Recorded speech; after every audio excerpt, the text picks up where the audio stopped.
Is the Big Apple getting a little too heavy for its own good? A recent study revealed that New York City is sinking. And get this, it's all because of those towering skyscrapers. Apparently, the whole event is called subsidence, which is when the Earth's surface settles bit by bit, or suddenly sinks. Soft sediments shifting and the weight of the city itself are the culprits behind this sinking sensation. Now, don't get too alarmed. The study found that New York is sinking at a rate of 0.04 to 0.07 inches per year. Sure, that doesn't sound like much, but there are parts of the city that are sinking even faster than that. This sinking situation could cause some trouble for the city, especially since it's already pretty low-lying and home to over 8 million people. So it's important that local authorities come up with some strategies to tackle the growing flood risk and rising sea levels.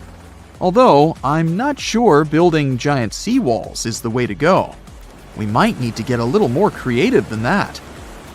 Geologists want to make sure we're all aware that building more high-rises near the coast, rivers, or lakes could contribute to future flood risks. So we really need to think twice before we start constructing skyscrapers left and right. In recent studies, scientists calculated the total mass of all the buildings in New York City, over 1 million of them, and it adds up to a whopping 1.68 trillion pounds. Talk about a heavy load. Now, they didn't include the weight of the roads, sidewalks, bridges, and other paved areas, so you can only imagine how much more weight is added to the city. But hey, even with these limitations, the researchers did a pretty good job of accounting for the complex geology beneath New York, including the sand, silt, clay deposits, and good old bedrock. They found out that certain types of soil, like clay and artificial fill, are more prone to subsidence. On the other hand, bedrock stays pretty firm and keeps those skyscrapers in place. So at least we don't have to worry about the Empire State Building taking a dive anytime soon. Comparing their fancy models with satellite data, the researchers created a map of the city showing where the sinking is happening. And guess what? The increased urbanization and all that groundwater pumping and draining are only making things worse.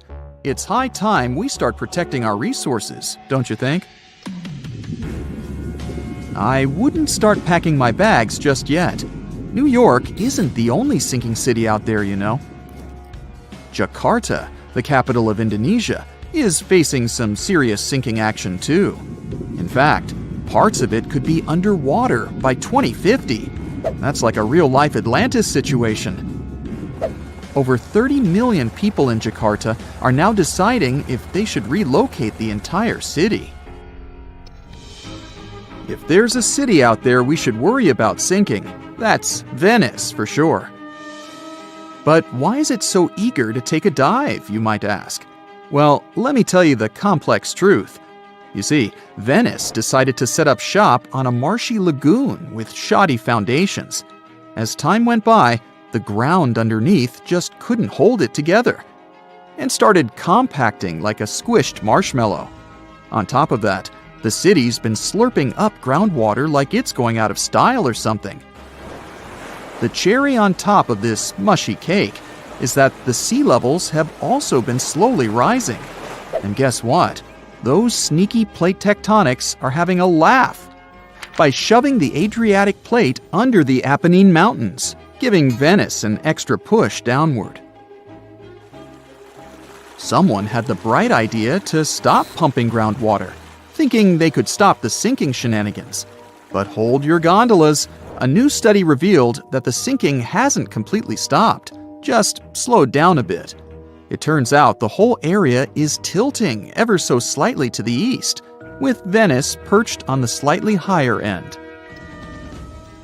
You must be wondering how much Venice sinks in a year, right? Brace yourself for this shocking revelation. It's sinking at a rate of about 0.04 to 0.07 inches a year, similar to New York.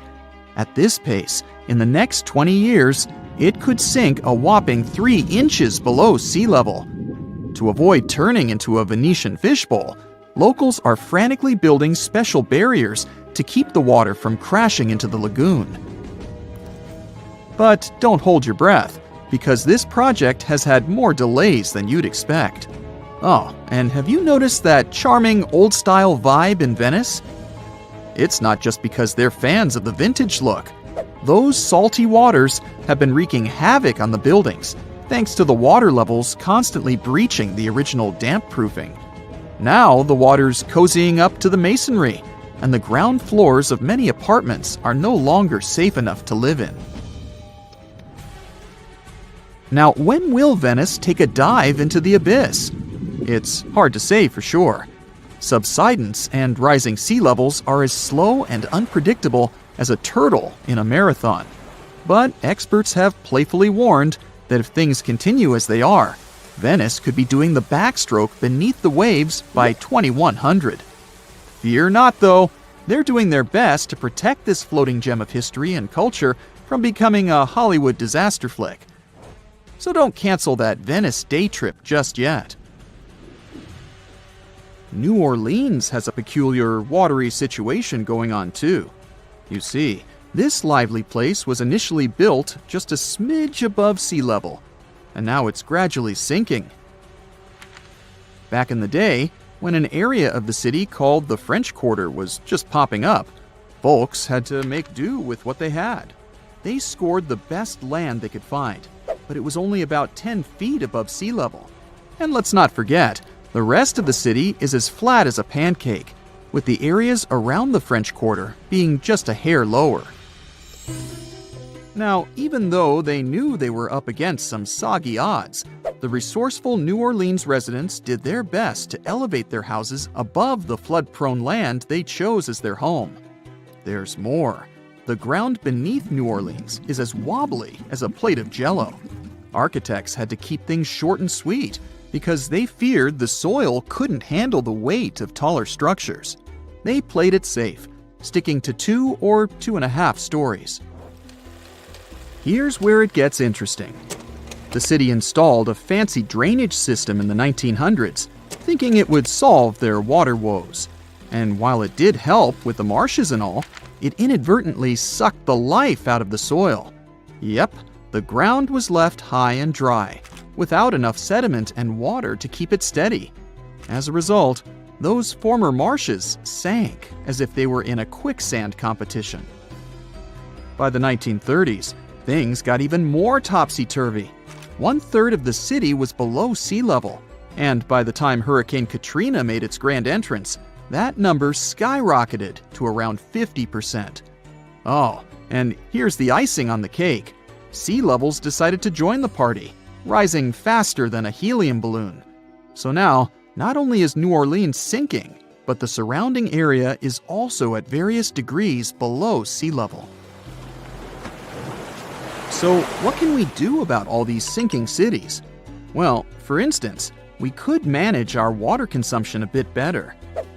We can't just keep sucking groundwater out of the earth like there's no tomorrow. We've got to find new ways to quench our urban centers' thirst. Think about it. We could purify surface waters, or even turn salty seawater into a sweet solution. Of course, we'll need a boatload of energy to make it all work. Speaking of great urban water management, let me tell you about a town in Denmark called Nye. These guys have got it all figured out. They collect rainwater and use it to supply their toilets and washing machines. Talk about resourcefulness. Now that's what I call a splash of genius. That's it for today. So hey, if you pacified your curiosity, then give the video a like and share it with your friends. Or if you want more, just click on these videos and stay on the bright side. The desert welcomes you with challenging conditions of abandoned environments and extreme temperatures. Hey, some of us would prefer dessert, chocolate over sand and rocks. Oh well. Just like cactuses and camels, buildings have had to adapt to these conditions. Here are some examples of astonishing structures in deserts. These structures are called earthships. They're located in a New Mexico desert town. A large community of like-minded people lives in them. What's even more interesting is that the location of these buildings is registered as dumpsters. Maybe it's because all these structures are made out of old tires, bottles, and cans. Earthships operate using green building principles. About 40% of a typical Earthship is built with natural or recycled materials. Imagine the walls made up of hundreds of used tires packed with dirt. Then there are layers of floor-to-ceiling passive solar windows. They gather the sunlight during winter and reflect it in the summer to keep the structures at a reasonable room temperature. You can see plants in corridors and glass bottles or aluminum cans stuffed inside walls. Certainly a distinct house in many ways. Mike Reynolds is an architect who noticed the alarming waste and consumption levels in the 1970s. He designed a fully sustainable home out of cans back then. Almost 40 years later, he becomes the one who brings together all the other Earthshippers. Reynolds drove a Mercedes, but it ran off of the vegetable oil he picked up at fast food restaurants in town. A standard 2-bedroom, 2-bathroom Earthship costs about $250,000 in this town. Yet there are Earthships like Dobson House that can cost as much as $1.5 million. If you do it yourself, with family and friends, you can eliminate the cost of labor, and it becomes relatively less expensive. Let's assume you're really going to build one. Where can it be? Well, anywhere. Earthships currently fit in the cold, dry air of Canada, as well as the hot and humid climate of Haiti. This is the Mirage Mirror House. It's an installation set in the Southern California desert. Mirage opened in 2017 as part of a contemporary art exhibition. It's composed of mirrors. This minimalistic structure blends with the environment around it. The doors, windows, and openings have been removed to create an amazing experience. What you have in the landscape is reflected back to you. How's it made? With mirrored surfaces.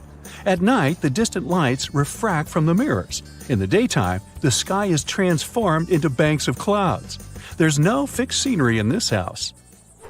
How about seeing a futuristic structure in the deep desert? Architects designed a concept home that pairs perfectly with Elon Musk's Cybertruck.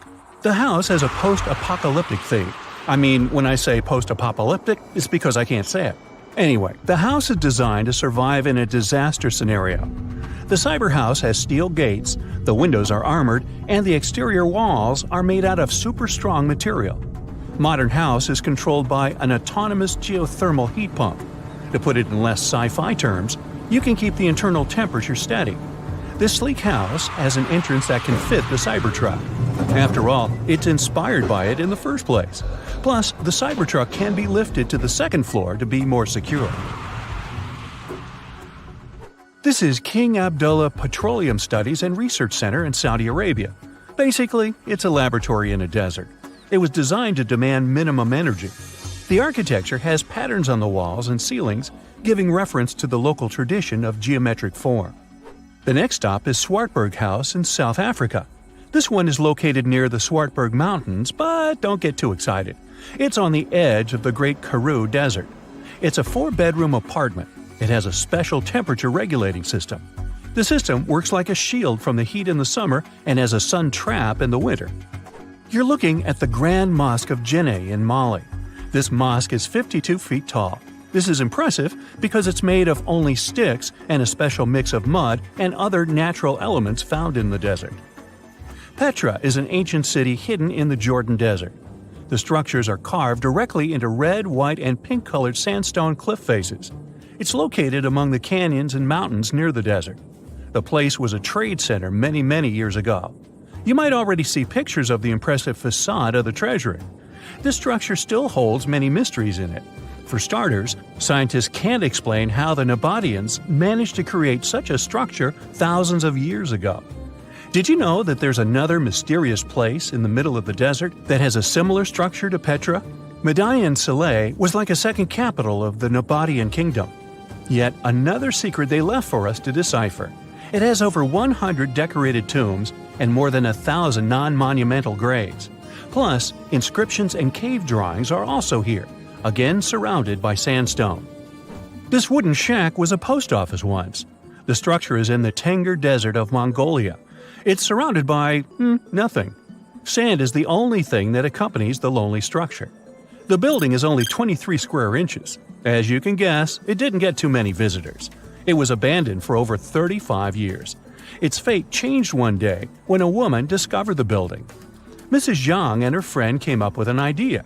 They were going to reach businesses and people who wanted to send letters and postcards from the world's loneliest post office without actually visiting the place. It worked. The post office rarely gets visitors in place, but it's busy online. Over 20,000 letters and postcards were sent from the Desert Post Office in December 2021 alone. The place is about 6 miles off the nearest road. A post truck picks the letters up and hits the road for delivery. Eventually, they are shipped all over the world. A second destination in Saudi Arabia is King Abdulaziz Center for World Culture. The building has an interesting design. It took nearly a decade to build this complex structure. It's a 321-foot-tall tower which stands out with its look. Stone Matters Pavilion is a stone structure in Palestine. The structure spans a surface area of 93 square inches. It has been built entirely out of 300 interlocking stones that mutually support each other. The concave roofs, and yes, they look like giant bowls, are designed that way to collect rainwater. The structure is in Iran. Interestingly, in Iran, the evaporation rate is 3 times faster than the world average, so this bowl-like design comes in very handy. It captures the water in a way that the water can form a single mass as a whole before it evaporates. The outer shell of the roof system collects rainwater, but it also works as an additional shading. It makes air move freely, designed like a cooling mechanism for both roofs. Eco Lodge in Egypt is the next stop. The project is built in a place that overlooks the desert and is constructed using locally available materials like sun-fired bricks and palm wood. The building is an example of traditional architecture. There's a water basin that lets in the air to keep the interior cool. A worthy mention is the CID Interpretation Center in Chile. Chile's Atacama Desert is among the top tourist destinations in the country. To help the tourists, architects designed a visitor center as part of the infrastructure for the wind farm.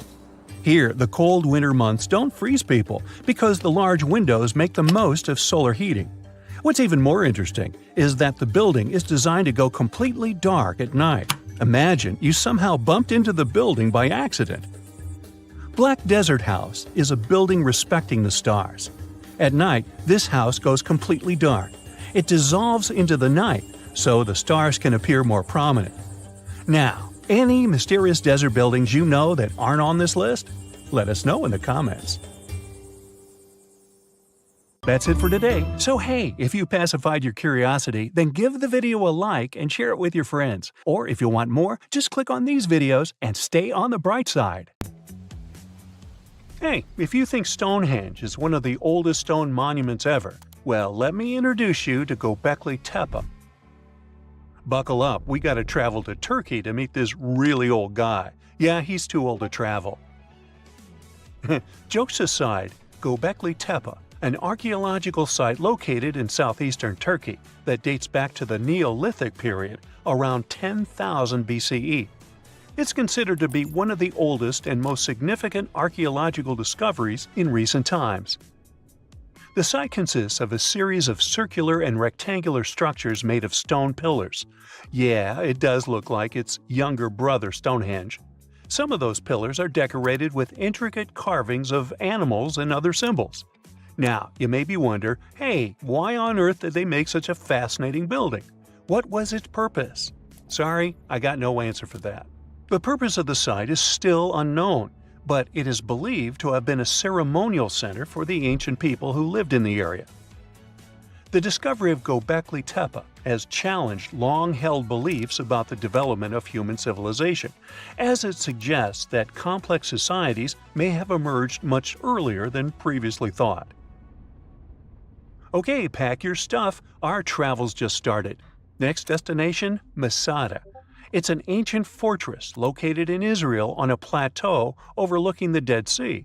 Hey, look at that view, spectacular, huh? It was built by King Herod the Great in the 1st century BCE, and it was very smartly built.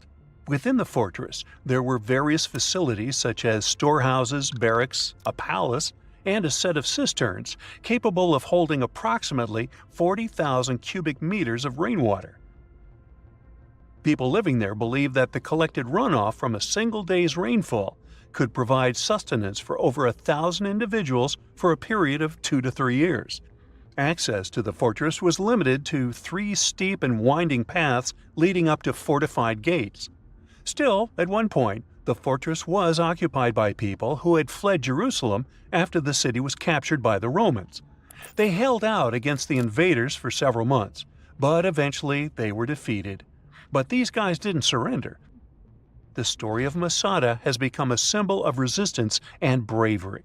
Today, Masada is a popular tourist attraction and a UNESCO World Heritage Site. The next flight is going to be short. We're popping over to Egypt to see the Karnak Temple Complex. It's a vast ancient Egyptian temple complex located in the city of Luxor, Egypt. It was built over a period of 2,000 years and covers an area of more than 200 acres. The complex is dedicated to the worship of the deity Amun-Ra. Wait a minute, that should be Amun-Ra, and it was one of the most important religious centers in ancient Egypt. The Karnak Temple consists of several temples, chapels, and other buildings, including the Great Temple of Amun, the Temple of Khonsu, and the Temple of Ptah. Ptah! The Great Temple of Amun is the largest and most impressive temple in the complex, with massive columns, statues, and other decorations. One of the most famous features of the Karnak Temple complex is the Avenue of Sphinxes, which is a long avenue lined with Sphinx statues that leads from the entrance of the complex to the Great Temple of Amun. Another notable feature is the Hypostyle Hall, which is a massive hall with 134 columns that are over 70 feet high. The Karnak Temple Complex is a popular tourist attraction and a UNESCO World Heritage Site.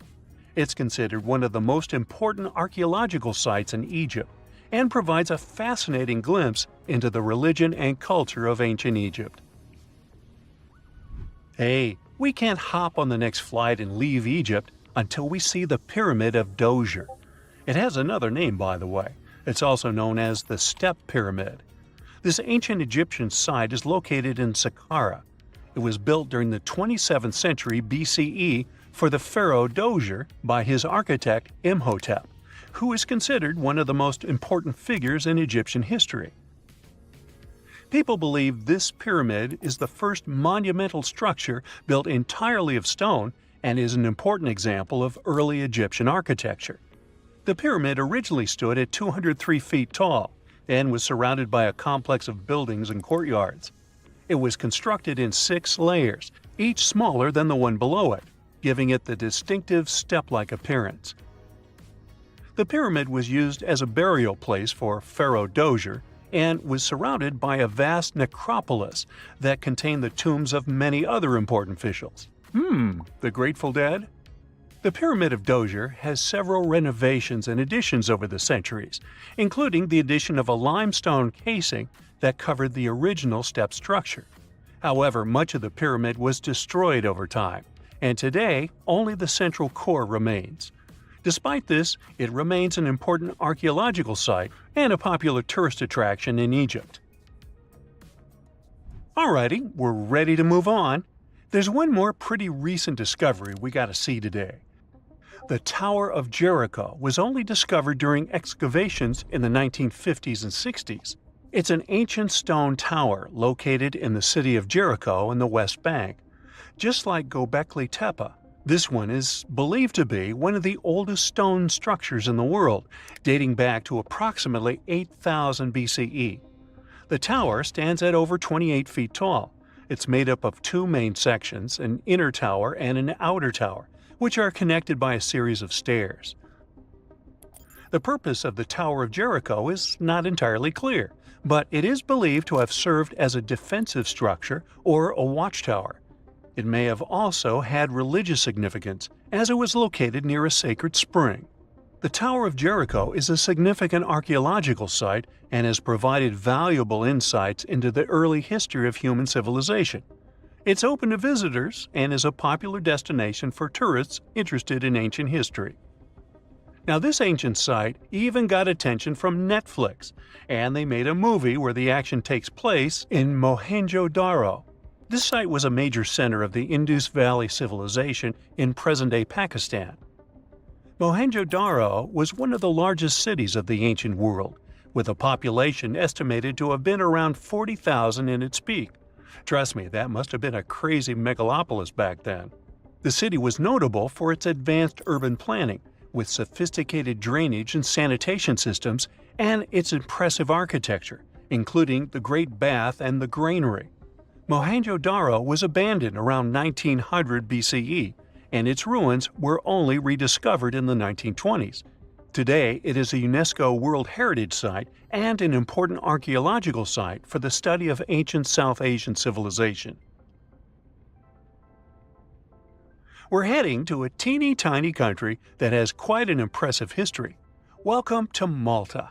The Tsigantia Temples are a Neolithic site located on the Mediterranean island of Gozo. They're probably one of the oldest freestanding structures in the world, dating back to around 3600 to 3200 BCE. The temples consist of two megalithic structures, each with multiple rooms and altars. The name Tsigantia means giant tower in Maltese, as people believe that only giants could have built such massive structures. The temples are believed to have been used for religious purposes and are considered to be an important example of prehistoric architecture. They were added to the UNESCO World Heritage List in 1980. Well, you must be pretty tired, but there's one more place we gotta visit today. Our plane is already landing in Armenia, and we're here to see the Temple of Garni. Look, this one is well preserved. This temple dates back to the 1st century CE. It was built by King Tiridates I as a dedication to the sun deity Mir. Sadly, the temple was destroyed in the 17th century during an earthquake, which is quite a common thing for this area, but it was later reconstructed in the 20th century.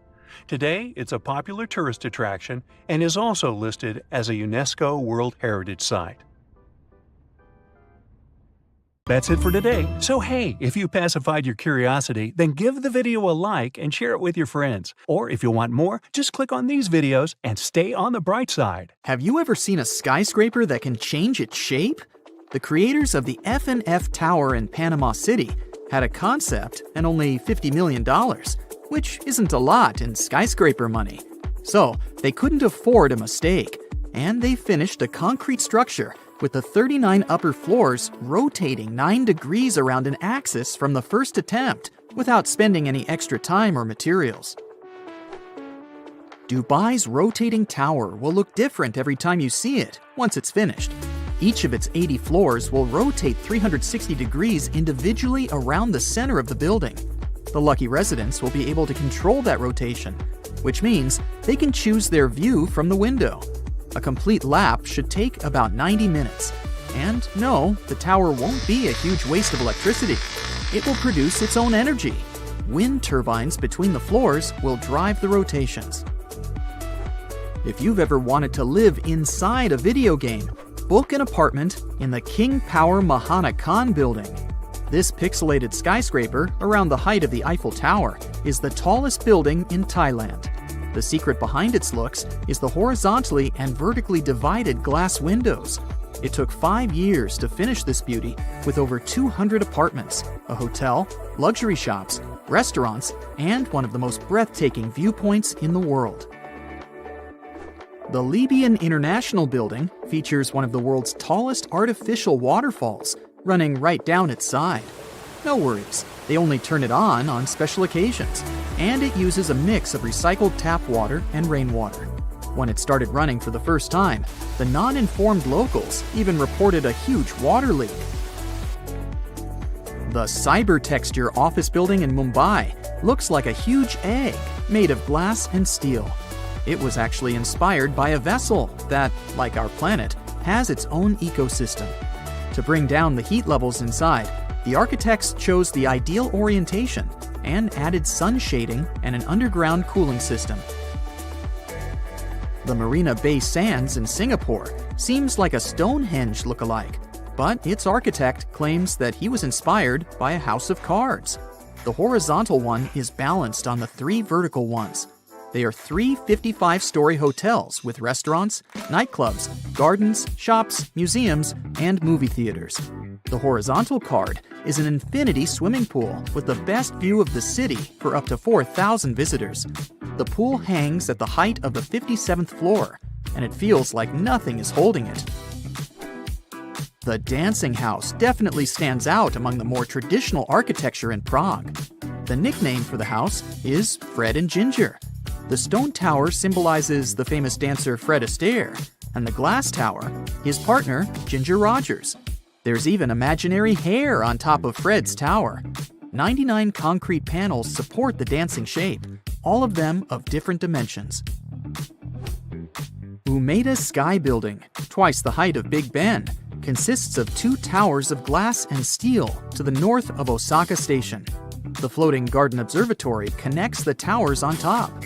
Although the building is in a huge city, the skywalk is so high in the clouds that the only thing you'll hear up there is the wind. If you're scared of heights, you can visit an urban garden, a theater, an art museum, or one of the many offices closer to the ground inside the building. Architect Octavio Mendoza owns probably the largest piece of pottery in the world. If you're ever in Colombia, ask the locals for directions to the Flintstone House. Yes, they call it that for a reason. The official name is Casa Terracotta, and the architect only used clay to build it. He let it bake and harden in the sun, which transformed the pliable material into solid ceramic. Every curve of the building is designed after the surrounding hills. All the furniture inside is also made of clay. Mendoza is determined to work on the casa for the rest of his life. Artists Dennis Sullivan and Francis Conklin have been saving money for 15 years, carving smaller wooden dogs to create their dream project. The Dog Bark Park Inn in Cottonwood is a 12-foot beagle that stands proud in the Idaho prairie. There is a bedroom and a living area in its body, and an extra bedroom in the head. Have you ever wondered what it's like to be inside a huge carpet? Me neither, but checking out the Azerbaijan National Carpet Museum is definitely worth it anyway. It shows the history of this important local craft in every detail. Austrian architect Franz Jans designed the construction, and it took 6 years to finish it. The Basket Building in Ohio looks exactly like a real shopping basket, except it's 160 times larger. It even has 2 attached handles. The building served as the headquarters of Longaberger Basket Company, then was sold to become a luxury hotel. A giant whale? An airship? Can you guess what's inside this building in Graz, Austria? 2 British architects won the Europe-wide competition to design this art museum. The biomorphic construction has around 1,000 acrylic glass elements on its skin. During the night, it can send light signals and messages to people on the other side of the river. It takes in daylight from the north through nozzles on its top. The needle is a viewing platform. The Half House in Toronto, Canada, was built in the late 19th century and was one of 6 identical houses standing next to each other. When developers came to this area, the owners of all the other houses agreed to move, and this one wouldn't go. A demolition crew showed some impressive skills as they managed to tear down the neighboring house without doing any damage at all to what is now the Half House. The white exterior wall used to be load-bearing, dividing the neighbors' bedrooms and living rooms. One wrong move of the excavator, and the entire construction would become ruins. The Shell House in Isla Mujeres, Mexico, stands by the ocean, was inspired by the ocean, and looks like one of the ocean's symbols. The house is shell-shaped and covered with shells from nearby beaches. Architect Eduardo Ocampo designed this beauty as he wanted to have a one-of-a-kind house for his brother to come and visit more often. Now it's up for rent for vacationers. The Bubble Palace, not far away from Cannes in France, was designed by a Hungarian architect and purchased by Pierre Cardin. In case you have a couple of spare million, you can buy this interesting property. You'll get 10 bedroom suites decorated by contemporary artists, gardens, water ponds, a swimming pool, and a 500-seat outdoor auditorium with an awesome view of the Bay of Cannes as a bonus. Can you find one house standing straight here? I know, I also failed. all the cubes in the Cube House in Rotterdam are tilted 45 degrees at their side. The idea here was to make the most of the space. Dutch architect Piet Blom designed the houses in the late 70s to look like an abstract forest. Each triangular roof represents a treetop. The houses stand at 3 floors tall, with an entrance on the ground floor, an open kitchen, and a living room on the first floor, as well as a bathroom with 2 bedrooms on the top floor. The Boot in Tasman, New Zealand is a hotel that looks like it comes straight out of a children's book. It even has legit shoelaces. There's a spiral staircase, cozy fireplace, kitchenette, and a bedroom with a balcony. If you ever find yourself in Mitchell, South Dakota, be sure not to miss out on their key tourist attraction, the Corn Palace. The locals have always been so proud of prairie gold that they first built a palace out of corn back in 1892 to prove to the rest of the world how fertile their lands are. What you can see now is the rebuilt version. Every year, they put new corn in 13 shades to form new beautiful murals. That's it for today. So hey, if you pacified your curiosity, then give the video a like and share it with your friends. Or if you want more, just click on these videos and stay on the bright side. You've just reached your perfect spot on a deserted beach.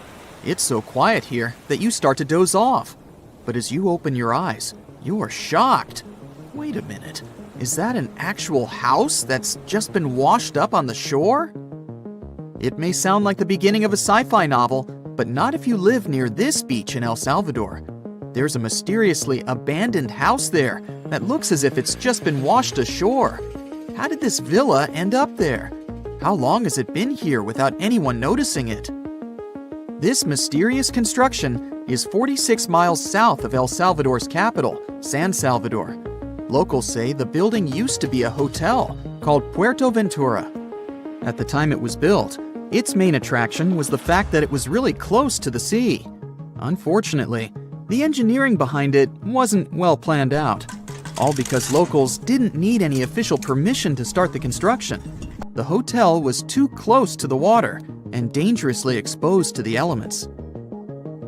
The Roman-style villa is now a mere 50 feet from the edge of the sea when the tide is low. It can only be accessed in the morning because later, the tides fill the first floor with salt water. What's now left of the hotel looks like the ruins of a 2-story house. The front part is very impressive, with Roman-type pillars. It also has wide windows on the second floor.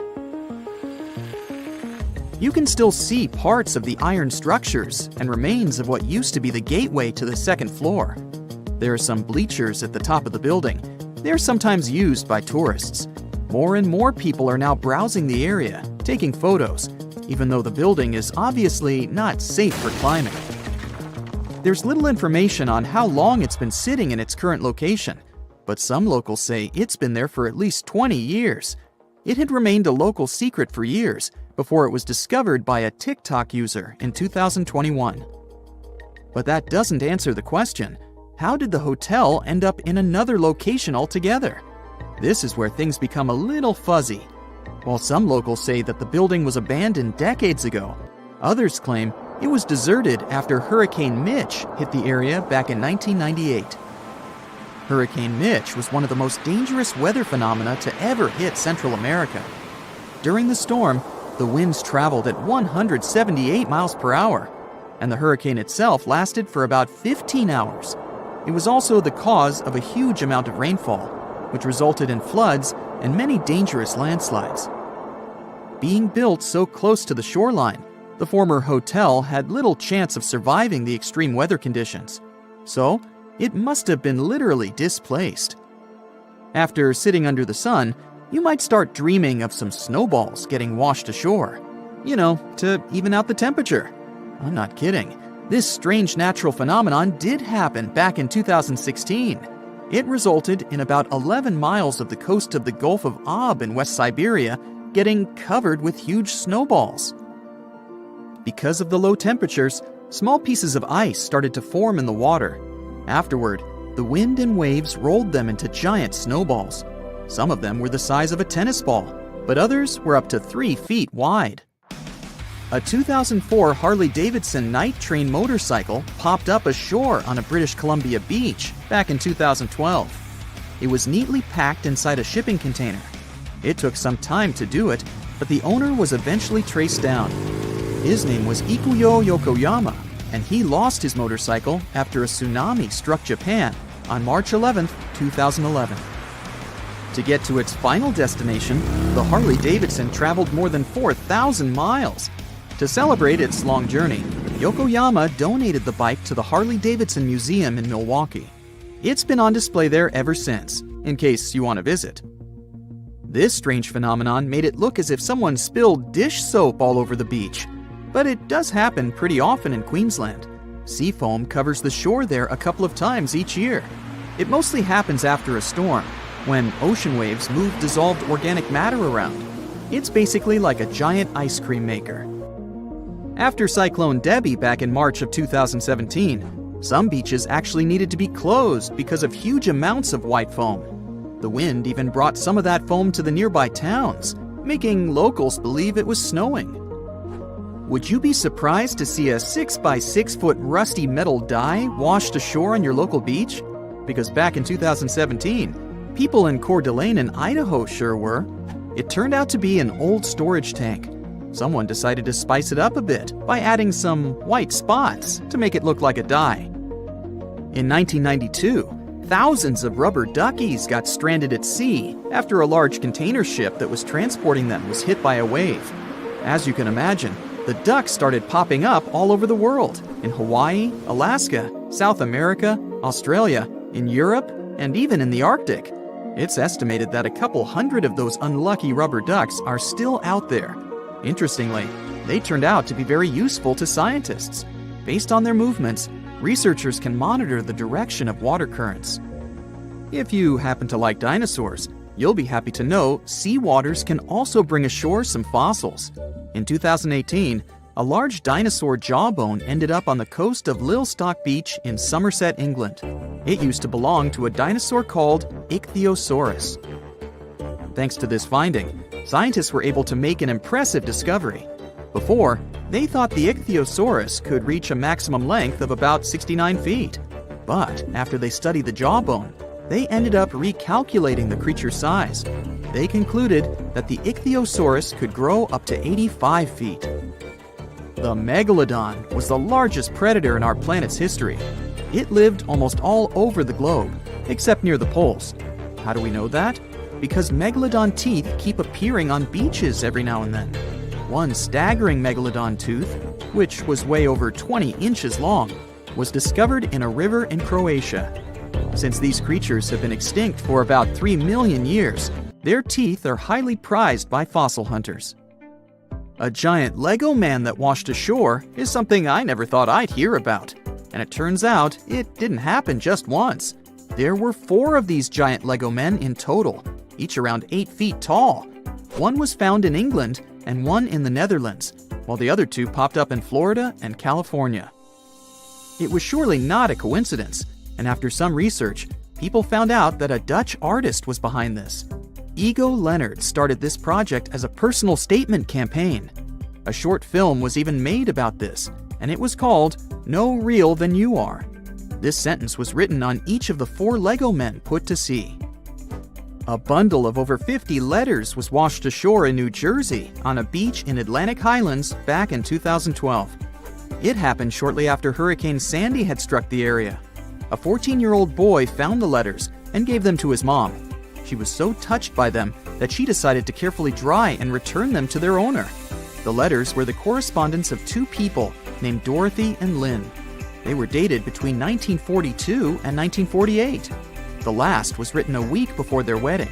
With the help of an online genealogy site, the woman reached Dorothy and returned the letters to the 88-year-old woman who was living in a retirement home. That's it for today. So hey, if you pacified your curiosity, then give the video a like and share it with your friends. Or if you want more, just click on these videos and stay on the bright side. Before we get into the reason why and how there are pyramids all around the world, let's talk about some of the examples. I'll start with the Pyramid of the Sun in Mexico. These folks really knew how to build a city. Their well-planned urban center spanned over 7 square miles and boasted several pyramids. But the Pyramid of the Sun is the most impressive. This giant pyramid was built way back in 100 CE and is one of the biggest structures of its kind in the whole Western Hemisphere. It's so big that it's 216 feet high above the ground. If you ever find yourself in this ancient city, you won't be able to miss the Pyramid of the Sun. It's right there on the east side of the Avenue of the Dead, the city's main north-south street. To build this incredible pyramid, around 1 million cubic yards of material were used, including a special kind of red volcanic rock called hued tezontle. Impressive, huh? We don't know too much about the people who built the Pyramid of the Sun or its purpose. But archaeologists believe there was once a temple on top of it. When explorers went below the pyramid in the 1970s, they found a bunch of cool tunnels and chambers. In 2011, they even found a secret stash of clay pots, obsidian pieces, animal bones, human figurines, and a mask. Who knows what other secrets the pyramid is hiding? If you decide to see this one, you must climb the pyramid using the 248 uneven steps on the west side. Watch your step. Sudan got some pyramids too. Nubian pyramids aren't as big as the ones in Egypt, but they still got around 200 of them. These ancient pyramids have been home to the tombs of the pharaohs of the Meroitic Kingdom for almost 1,000 years, who ruled Egypt from Nubia to the Mediterranean Sea. The pyramids at Meroe were constructed using granite and reddish sandstone. Oh, and did you know that Sudan has more ancient pyramids than Egypt? The Kushite pyramids depict the indigenous architecture and burial traditions of Nubia's Napata and Meroe kingdoms, which ancient Egypt influenced. Meroe, the burial site of over 40 queens and kings, is the most extensive Nubian pyramid site. The tomb walls depict mummified royals bedecked in jewelry, their wooden caskets containing bows, quivers of arrows, and other artifacts pointing to the Meroitic relationship and trade with Egyptian and Greek civilizations. So if you're looking for some ancient tombs to explore, you may consider skipping the crowds in Egypt and heading on down to Sudan.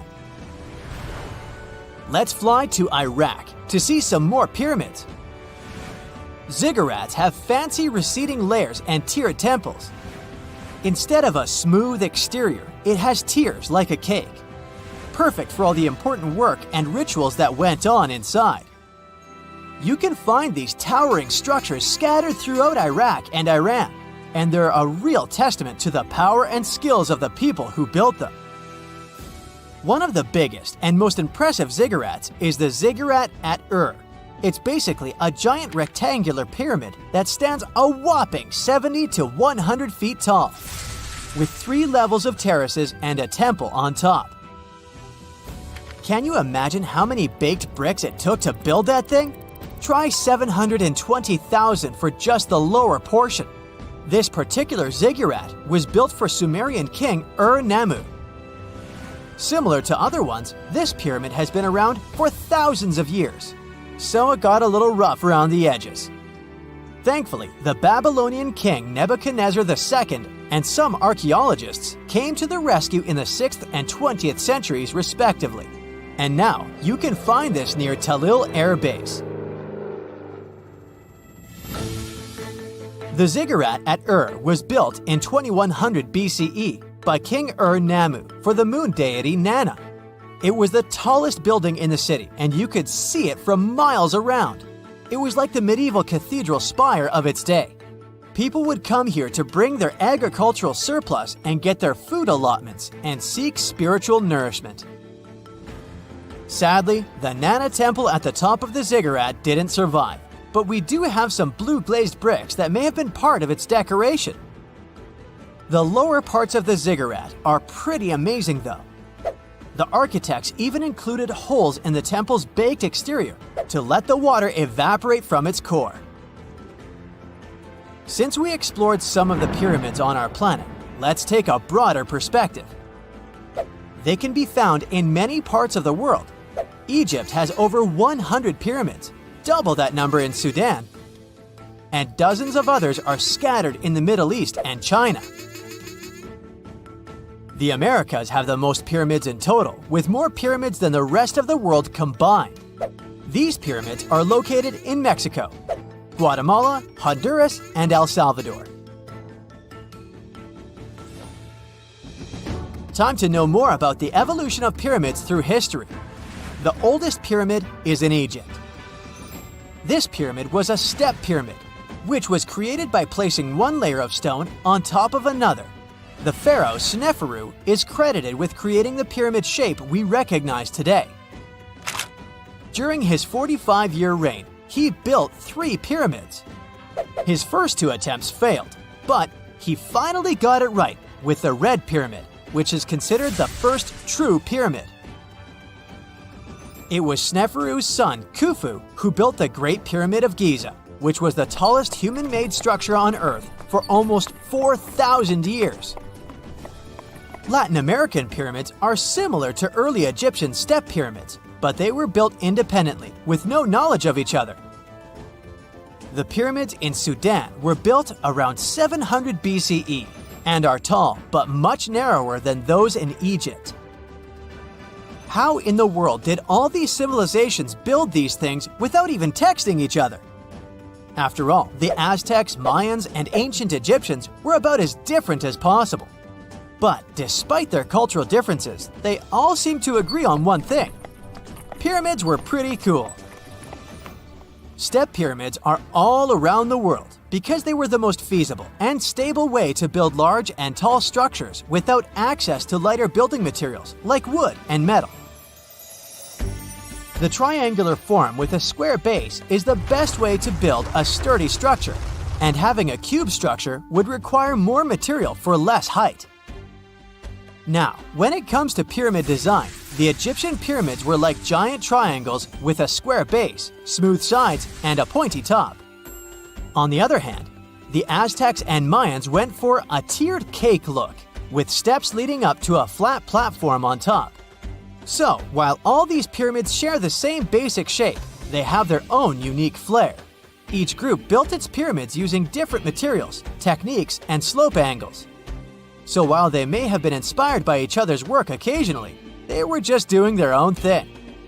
Egyptian pyramids had smooth, angled sides that were designed to help the pharaoh's soul ascend to heaven. The Pyramid of the Sun was built over a series of caves that served as a passageway for the deities. The Maya built the temple of Kukulkan in Chichen Itza to honor the deity Kukulkan, usually represented by a serpent. Nicknamed El Castillo, it has 91 steps on each side, plus a platform. That's 365 steps, one for each day of the Mayan calendar. Tell me, Brightsiders, how were pyramids built? To begin with, humans made them, not a foreign race from space that landed on Earth. You see, one thing that all pyramids have in common is that they were built without advanced tools or even the wheel. It took a lot of people to build them, including skilled laborers and architects. For example, it's estimated that 20,000 people built the Great Pyramid of Giza, and it's believed that most of them were skilled laborers. Building pyramids was a massive undertaking that required years of planning and effort. The Great Pyramid at Cholula, Mexico, took 600 years to complete. That's it for today. So hey, if you pacified your curiosity, then give the video a like and share it with your friends. Or if you want more, just click on these videos and stay on the bright side. So you're having breakfast at home and wave at the passengers of a plane passing by your house. Another one. You live on the 739th floor of Exceed 4000. It's an entire city contained in one massive skyscraper. It sounds unrealistic right now, but one day it may become a reality. So let's see what we'd need to make it happen. But first, let's browse through the list of once tallest constructions on the planet. The Great Pyramid of Giza, originally standing at 481 feet, used to be the tallest structure ever built by humans for over 3,800 years. The Lincoln Cathedral took this title away from the Great Pyramid only in 1311, winning by just 1 foot. Then, the Washington Monument became the new champion. As people were starting to use steel more and more, the Eiffel Tower became the tallest construction in the world. Then followed the Empire State Building. It didn't keep the title for long, with more and more skyscrapers built across the world. Let's fast forward from here to the current record holder, the Burj Khalifa. It has 163 floors and stands twice as tall as the Empire State Building and around 3 times taller than the Eiffel Tower. On a clear day, you can see it from a distance of 60 miles.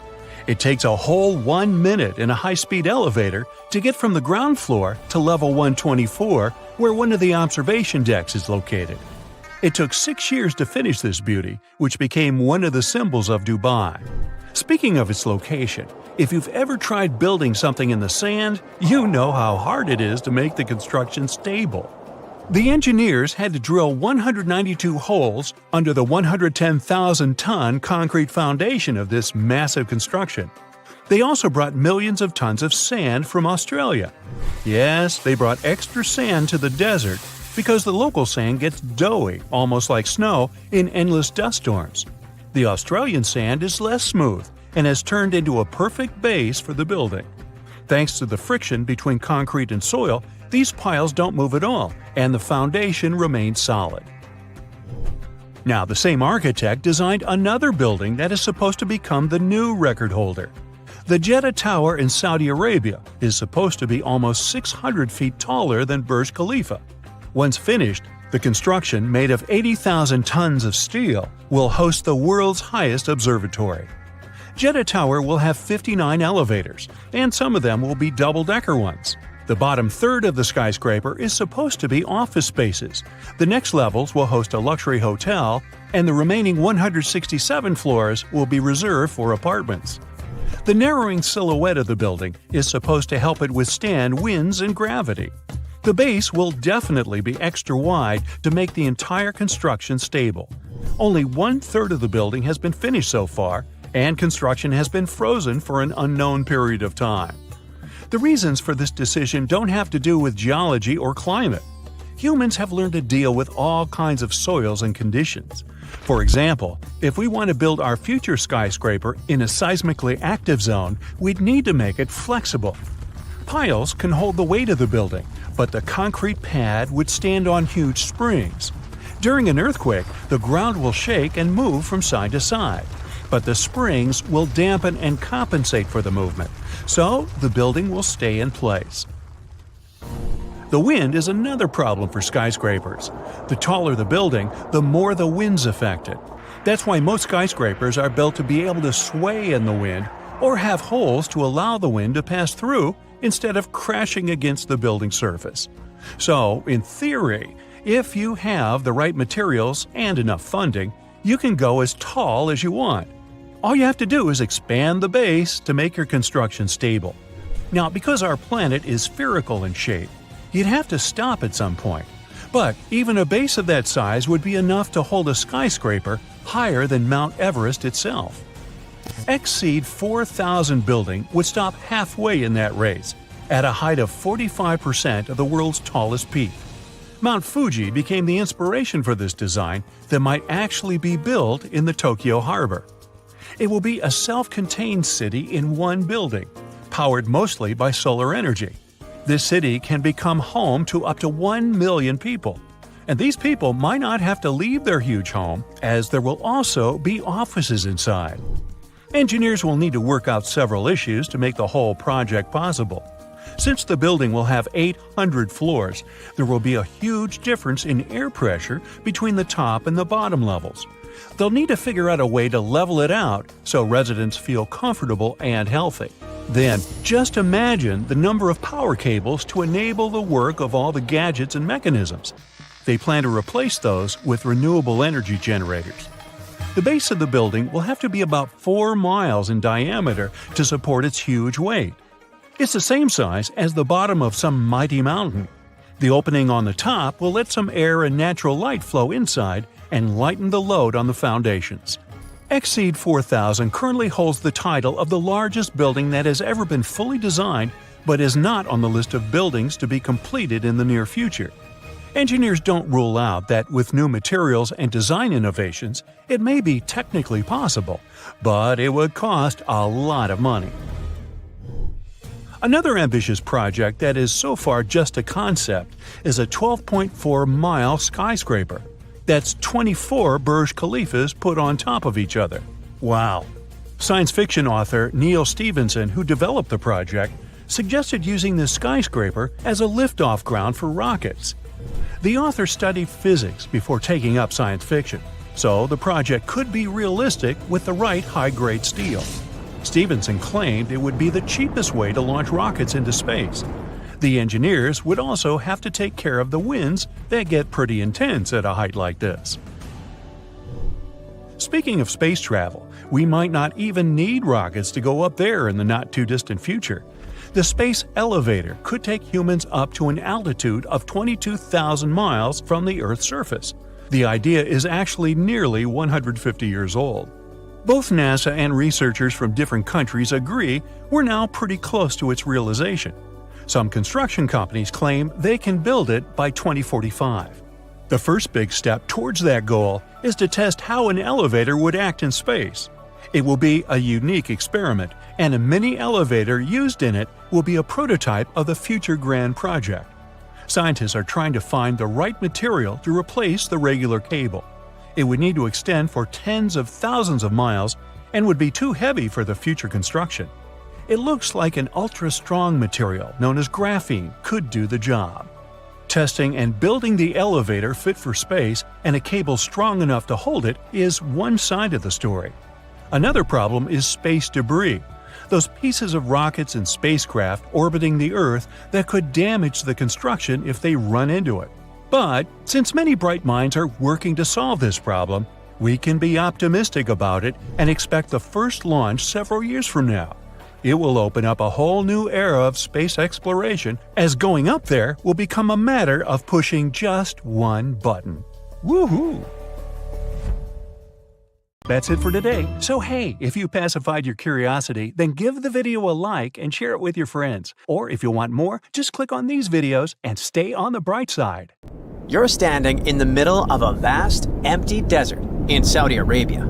But in the middle of that emptiness, two enormous mirrored skyscrapers rise side by side, in perfect parallel to each other. This isn't just some sci-fi concept, it's the line, the centerpiece of Saudi Arabia's boldest urban project yet. Now, Saudi Arabia is already home to some of the most ambitious architecture in the world, from Riyadh's King Abdullah Financial District to the iconic Abraj Al Bayt Towers in Mecca. They've been working hard for years. But the line is in a league of its own. This project was announced in 2021, and it is part of a larger vision for the country's future called NEOM, a $500 billion mega project designed to redefine how people live, work, and interact with the environment. I mean, what could go wrong, right? Well, I don't know.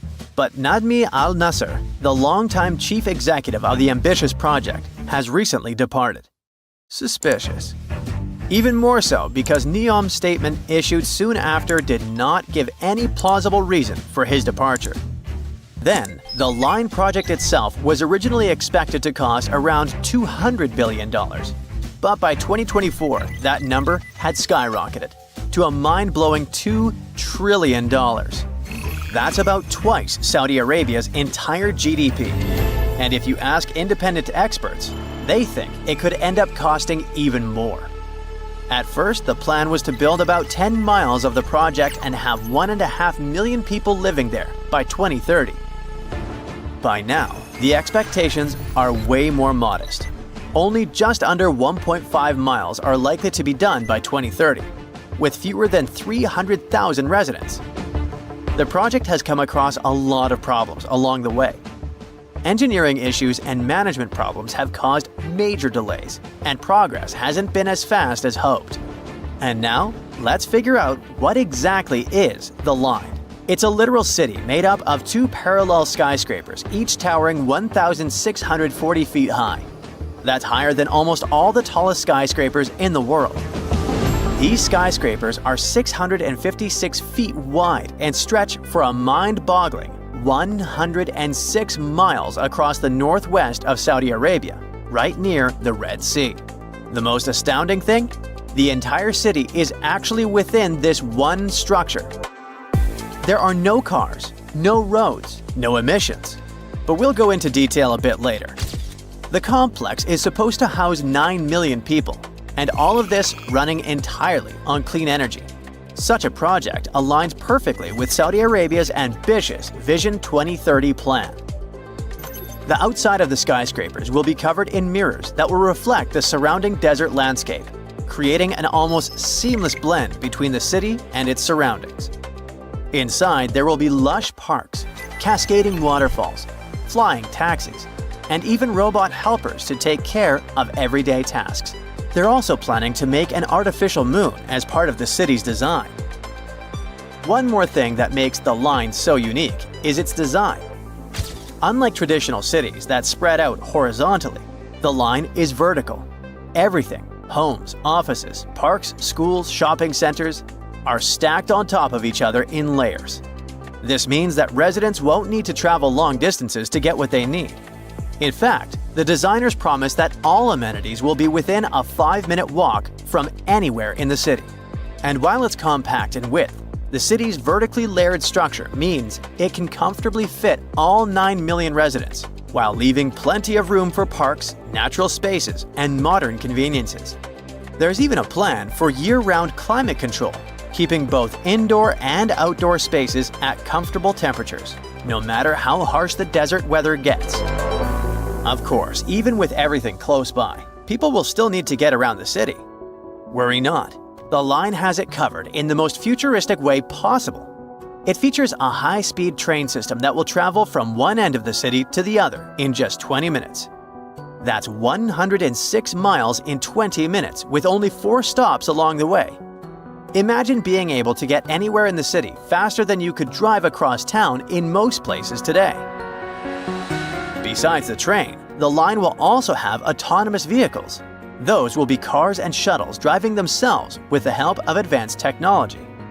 They will handle everything from parking to going around obstacles.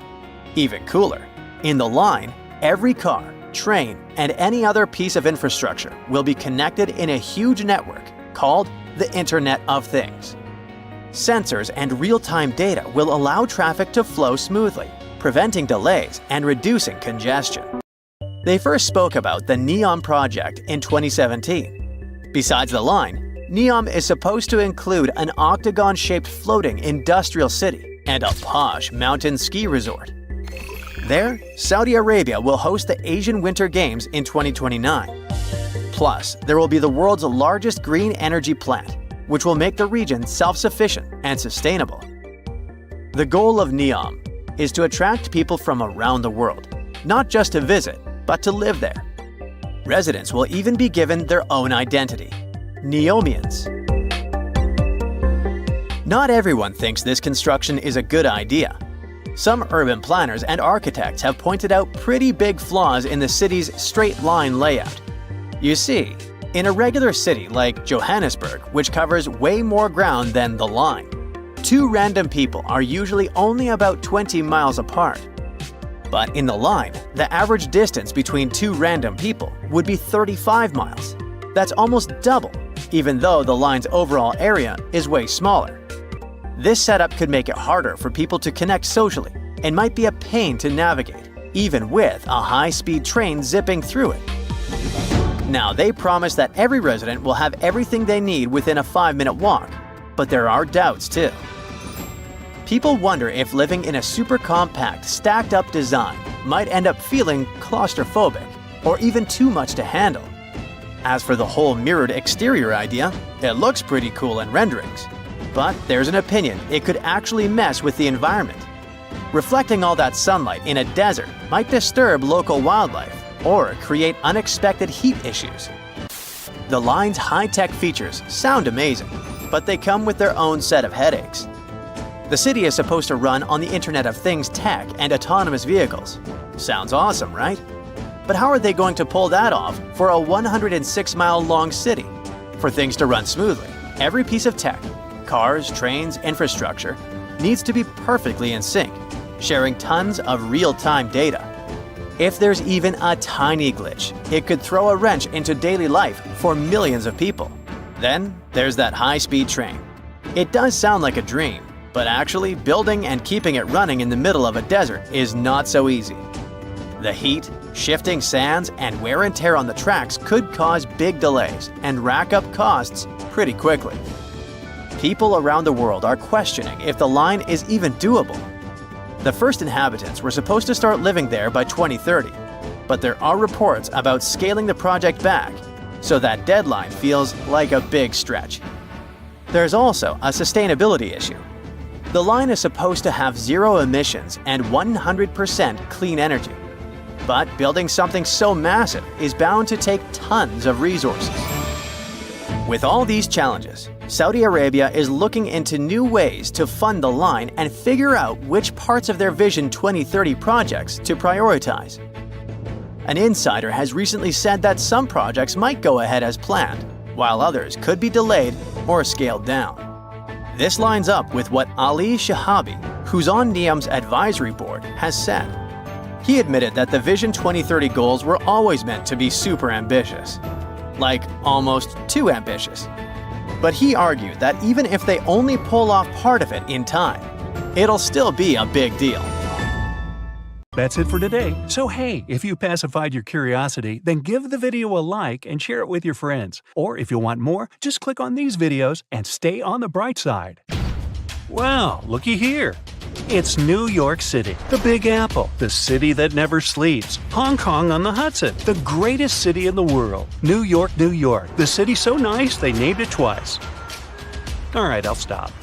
You thought you knew this city so well, but underneath all that glitz and glamour is a facade, literally. New York is populated with some of the most iconic urban buildings in the world and home to some of the most unique and famous towers. Who would have known that New York was a front for fake buildings? And the cool thing is that there are plenty to search for. Okay, I'm adding that to my bucket list. So the question is, why do they put these fake buildings all over New York? The city is one of the most vibrant places in the world and requires many infrastructures to keep the city in motion. That means having many industrial structures and buildings in every major district. New York is charming for the design and the buildings. Imagine having industrial structures right next to your favorite pizza parlor or hot dog stand. The designers thought ahead and decided to disguise those industrial infrastructures as fake buildings. They blend with the city so well that they don't stand out. They look like your good old apartment or housing unit with a front door, real-life windows, and even charming balconies where people would hang out. The only thing is that there's nothing behind the facade and no one is allowed inside. So, where in the world can you find these fake buildings? For starters, one of the most popular fake buildings is in Brooklyn. At 58 Joralemon Street, you can find a very typical neighborhood. But between the buildings stands a brick building with a slightly deeper shade than the rest. It has bright open windows that blend in with the rest of the buildings in the neighborhood, except that they're blacked out. At first glance, you might not think of it as anything, but if you pay close attention, the building looks like a glitch from a video game. It was built in 1847, way before New York was considered glamorous. Originally, it was meant to be a regular building, but in 1908, they converted it into a fake building. Don't think you can just try to break in. Even if you could, it's pointless, because it's part of a ventilation fan for the subway. It also serves as an emergency exit for some of the surrounding buildings. Actually, throughout New York, many fake buildings exist to disguise the subway vents for the smoke to escape. All the way to 415 Bruckner Boulevard, the Bronx, this townhouse was designed by the Switzer Group, which is an interior architect company. It's not as charming as the one at 58 Joralemon Street, but it serves a similar purpose, to hide an electric substation for New York's utility company. The city needs these substations to reduce the high-voltage electricity to a lower voltage so it can be distributed locally. Having a building like this popping out of the middle of your neighborhood isn't exactly the smartest way to attract people to the Bronx. That's why the fake townhouse facade is the perfect camouflage. Now, some of these fake buildings don't really hit the mark and stick out like a sore thumb. The people of Manhattan describe the Mulberry Square infrastructure as a complete clunker. After plenty of redesigns and back to the drawing board meetings, the result is still not pretty. The locals compare it to a concrete box. They created windows without glass, which doesn't allow the building to blend in with the rest of the neighborhood. But it beats a typical subway ventilation plant either way. There are just so many places to visit and cross off your bucket list. But if you live in China, you can literally stay in the country and visit many iconic cities around the world. The replica cities began when the Chinese economy started booming in the early 90s. They wanted the lifestyle of the rich and famous without wanting to leave their country. They can be comfortable eating their local food and get the feeling of being abroad. The Chinese province of Guangdong has an identical copy of the historical Australian alpine village Hallstatt. The real Hallstatt is centuries old and one of the most charming places to discover. The local people of Hallstatt also had no idea that their home was being built in China. Some people thought that this was controversial, probably because it cost around $940 million to build it. Paris is undoubtedly one of the most charming cities you could ever visit. Its rich history and vibrant culture are enough to catch the first plane to go there. For residents of Tianducheng, that's something they can do anytime they want. The city is also known as Sky City and has a replica of the Eiffel Tower that looks eerily like the iconic one in Paris and built buildings to match the city's visual charm. One of the main things that will break the charm is the farmland surrounding the city. There's barely anyone there, and the streets are always empty, very un-Paris-like. Still, you can find some nice fountains and statues scattered along the streets to give it some spirit. There's laundry hung everywhere, even on the trees. The picturesque fountains are dry and many apartments are empty. Only a few stores are open for business. Even though this looks like a fake city, it's quite real. Some people live here because it's more affordable than other places. 2 hours away from this town is another version of Paris's Pont Alexandre III and a carbon copy of London's Tower Bridge, but with 4 towers instead of 2. Hey, such a bargain! You can also visit the closest thing to Italy, but this time you can go shopping. Florentia Village is an outlet mall that offers an array of shops to lose yourself. The good thing is that this was built by an Italian developer to capture the essence of an Italian village. It has fountains, canals, and mosaics for proper aesthetics. It began in 2011 and has more than 200 shops with many Italian brands and British, US, and Chinese brands as well. The place is so popular that it gets between 10,000 and 25,000 visitors per day. China also has other replica towns that put you in a mini Manhattan called the Yujiapu Financial District. The developer's goal was to make this place the financial center of the world. It was complete with the right landmarks, like the Rockefeller and Lincoln Centers, but the project was halted in 2019, leaving it mainly empty. You can find a typical English town with cobbled streets, Victorian homes, and restaurants that make Thames Town. This place was meant to recreate a European lifestyle fantasy without leaving Shanghai. China also has a Dutch town that has some elements of Amsterdam with windmills and famous canals. They even decided to copy some of the landmarks, like the Netherlands Maritime Museum. Here's a bonus story of Lebanon's thinnest building built out of a dispute. It's the story of 2 brothers who both inherited unequal plots of land. One of the brothers happened to get a very thin plot of land and couldn't help but be jealous of his brother's nice plot of land. He wasn't pleased. Both of the lands overlooked the Mediterranean Sea in a lively neighborhood of Beirut.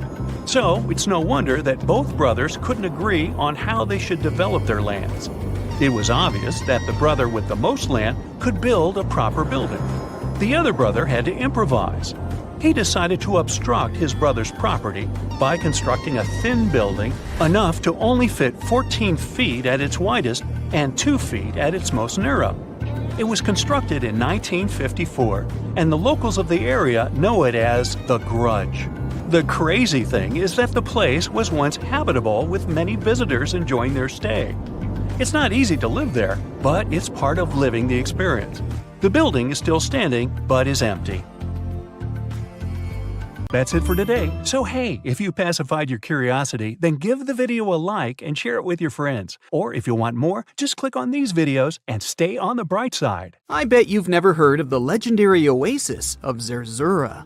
This ancient city is said to be hidden somewhere deep in the Sahara Desert, and its discovery could mean unimaginable riches and untold secrets.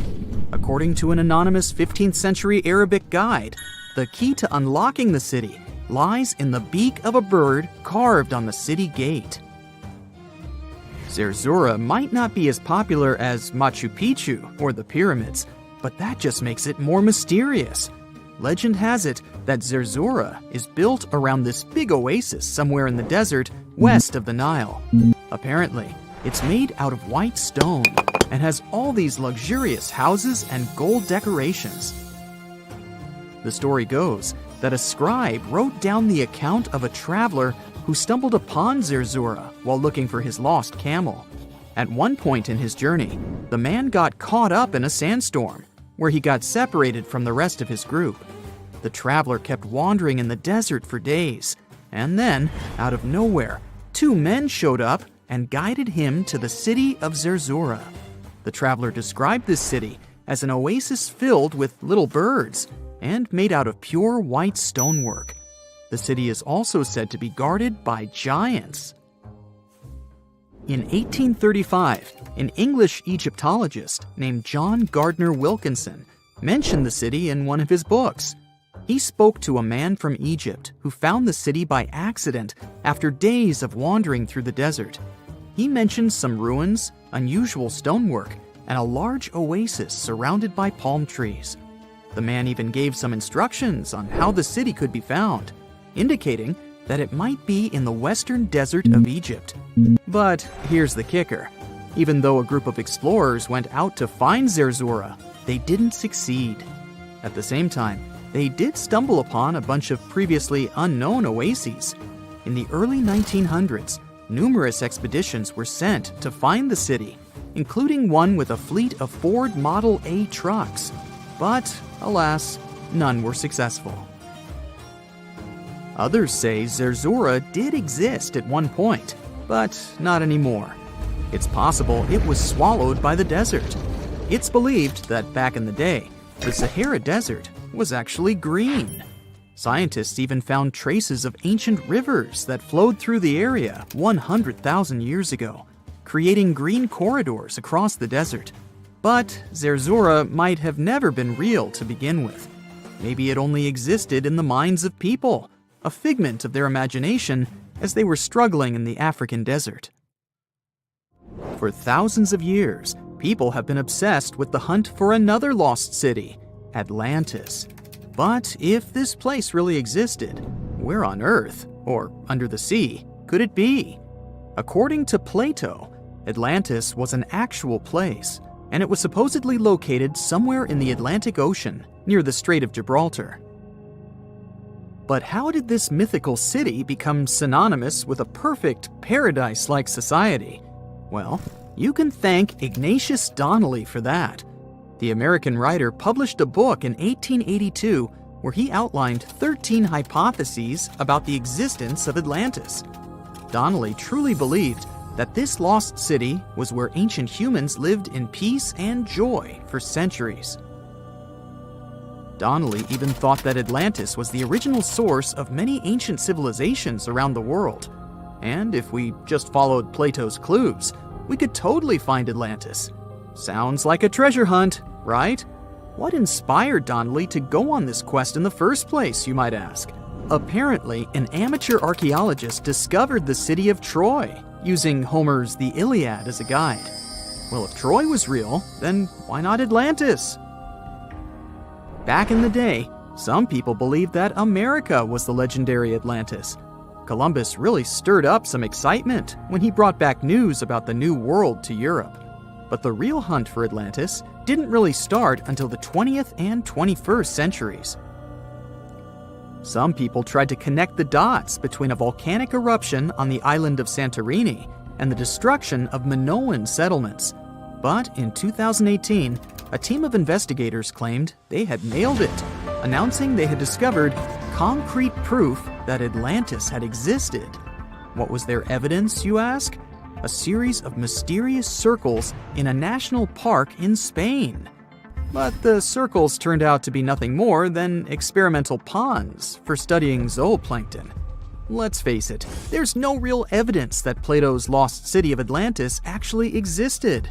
But it doesn't make searching for it any less exciting, does it? The Fountain of Youth isn't a lost city per se, but it is another mythical location that many have claimed to have stumbled upon over the years. Long ago, people were obsessed with the idea of living forever, or at least extending their lives as much as possible. Each culture had its own wild story, like the Greeks talking about a magic fountain that let people live longer, or Alexander the Great finding a river of paradise that could heal the wounded. Japanese legends spoke of hot springs that could make you young again, while the Caribbean locals talked about the restorative powers of the water in one of their own mystical lands. Explorers searched far and wide for these magical waters, but nothing. Probably the most famous of all was the story of the Spanish explorer Juan Ponce de Leon, who thought he'd found it in Florida. Now, Ponce de Leon was quite a character. He sailed with Columbus and became an important figure in the area now known as the Dominican Republic. He found gold in Puerto Rico and even became the island's administrator. But when the ruler of Spain decided to replace him in his duties, he got upset and decided to explore Florida, looking for gold and the elusive Fountain of Youth. He explored the Bahamas, but sadly, he didn't find any gold or magic water. He did, however, make his way to Florida. He explored the coast and even discovered the Gulf Stream.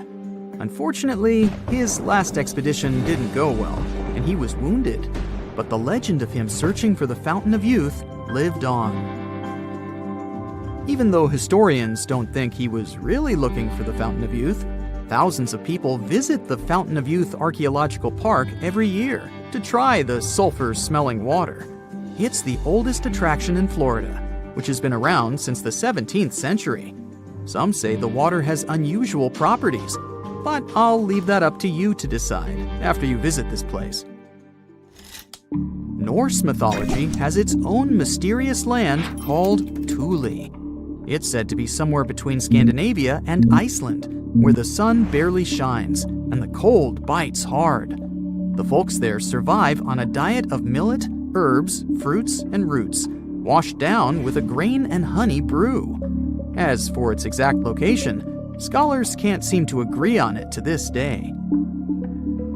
The legendary ancient Greek explorer Pytheas was said to be the first to stumble upon Thule during his quest for tin mines. He sailed his way up north, passing by Scotland, and after 6 long days of sailing, he reached Thule. The people there, according to Pytheas, were quite primitive, but that's no surprise since they were just simple farmers living off the land. They showed Pytheas where the sun set on the shortest day of the year. They also told him that in winter, the sun never rose at all, and in summer, there was no night. For many years, historians have been debating the true identity of this mythical land of Thule. Some say it's Iceland, while others claim it's Norway. A little bit of progress has been made recently with the help of a team of researchers. If their findings are correct, Thule might be the elusive island of Smola. That's farther south than any of the Norwegian islands that were on the list of contenders. It may be too soon to celebrate, but it does look like Thule has finally been found. That's it for today. So hey, if you pacified your curiosity, then give the video a like and share it with your friends. Or if you want more, just click on these videos and stay on the bright side. Back in the 12th and 13th centuries, Bologna used to look like modern-day Manhattan. No one knows exactly how many towers resembling skyscrapers it used to have, but the most likely number is at least 100. The tallest of them was around the same height as Big Ben. When the towers were built, Bologna was one of the largest cities in Europe. Construction projects were massive and ambitious. Someone built cathedrals and town halls, and the richest noble families also erected towers, possibly as a symbol of status and wealth. There was no place in the city center to build grand castles, so they had to go up with the construction. They didn't actually live in those towers, but in smaller structures next to them. The towers served for defensive purposes. It took between 3 and 10 years of work to build one tower, and it was a really tedious process. Each of them had a steady foundation deep underground and a base made of big blocks of selenite stone. The rest of the tower was becoming thinner and lighter the higher it went. In the 13th century, they demolished many of the towers, and others just collapsed by themselves. Some of them were later reused as city towers, shops, or residential buildings. Now you can see only 22 towers still standing in the center of Bologna. 2 of them have become the unofficial symbol of the city, mentioned in every guidebook. Another historical surprise coming from Italy is that gladiators weren't only male. Gladiatrix were rare, but they did exist. There's evidence that several women took part in Rome's public games. In ancient texts, these women were often called ludia, or mulieres, but not ladies. Some scholars think it means that it was mostly lower-class women in the arena. The term gladiatrix wasn't used in ancient times. It was first coined in the 1800s. Women who chose to become gladiators seemed to do so for independence, fame, financial rewards, and probably debt remission. They were most likely honored like male gladiators. All this was a bit tricky to accept in Roman society at that time, and women's roles in it. At the beginning of the current era, the Roman Senate passed a law prohibiting free-born women under 20 from taking part in arena games. Emperor Septimus Severus banned all women from the arena in the year 200 of the current era. He was probably afraid that women might want to compete in the Olympic Games. It would seriously mess up the existing social order. Pineapples were once the equivalent of designer bags and watches today, a symbol of wealth and status in Britain. You can still see them at the top of the western towers of St. Paul's Cathedral, one of the most famous landmarks of London. Explorers who came back from the Americas described pineapples with so much enthusiasm that everyone was dreaming about trying the king of fruits, as it was called.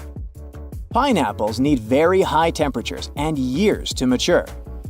And despite the cold and rainy climate of England and Scotland, you could see pineapples growing in any wealthy country house garden by the end of the 18th century. They even installed special greenhouses called pineries with heating systems. A single pineapple was worth up to 80 pounds, which is about $15,000 today.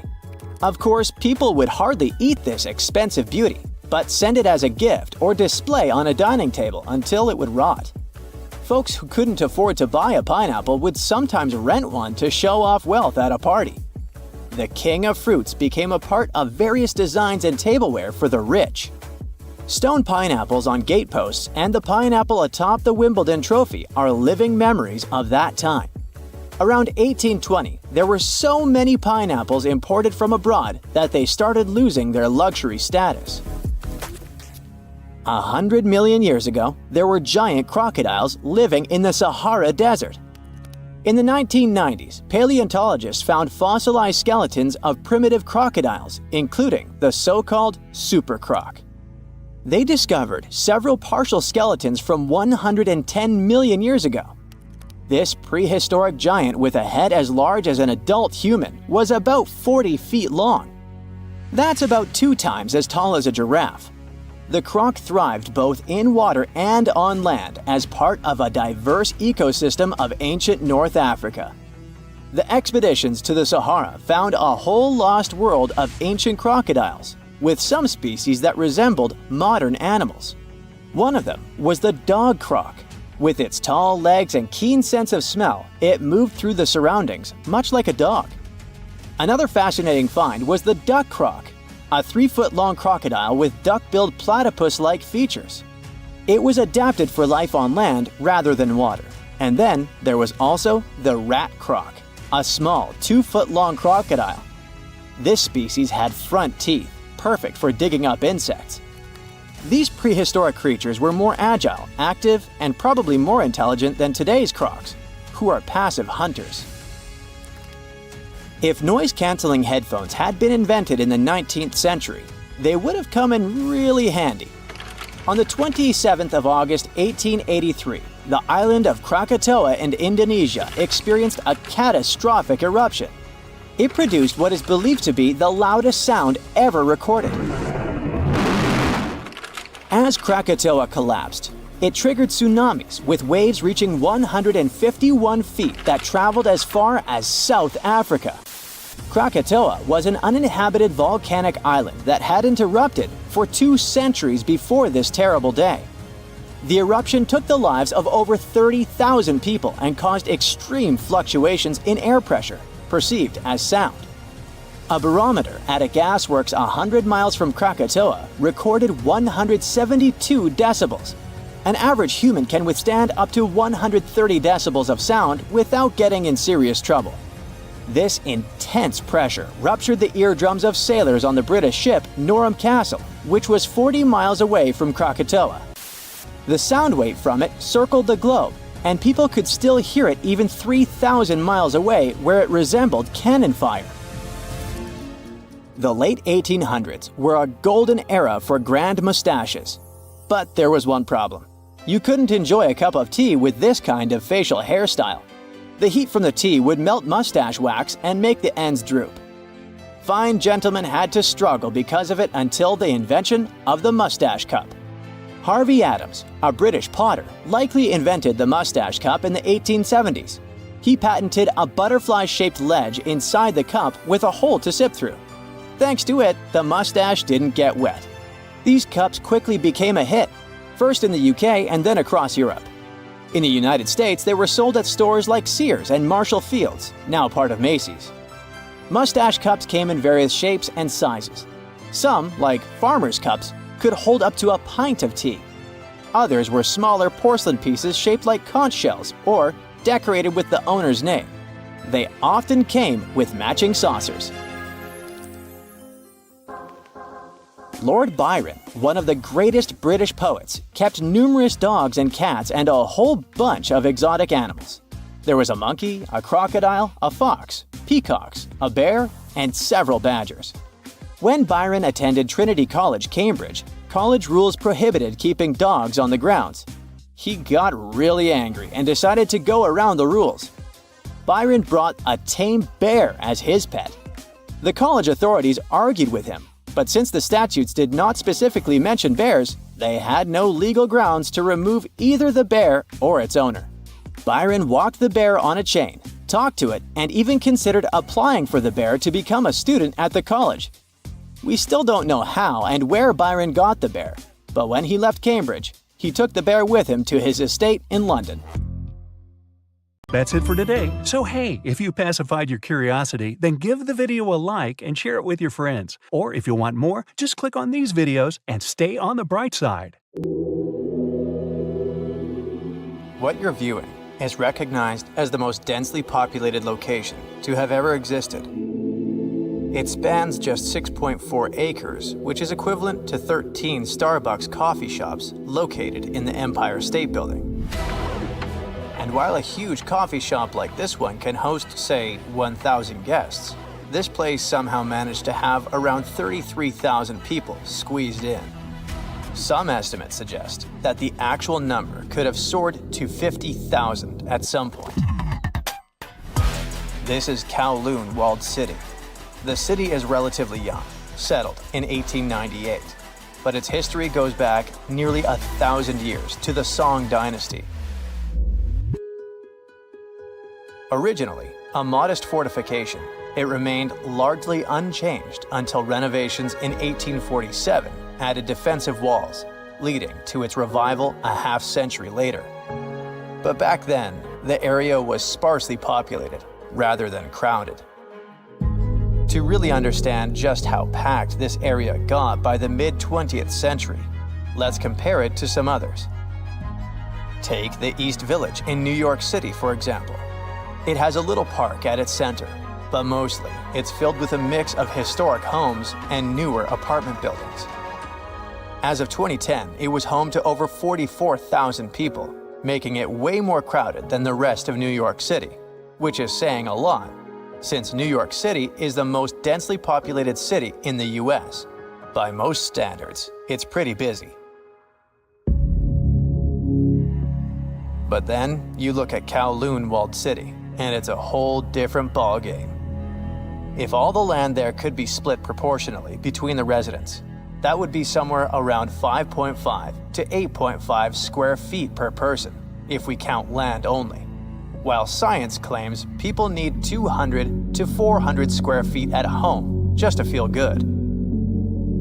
So, why was everything crammed together like that? Well, it comes down to Kowloon Walled City's unique status.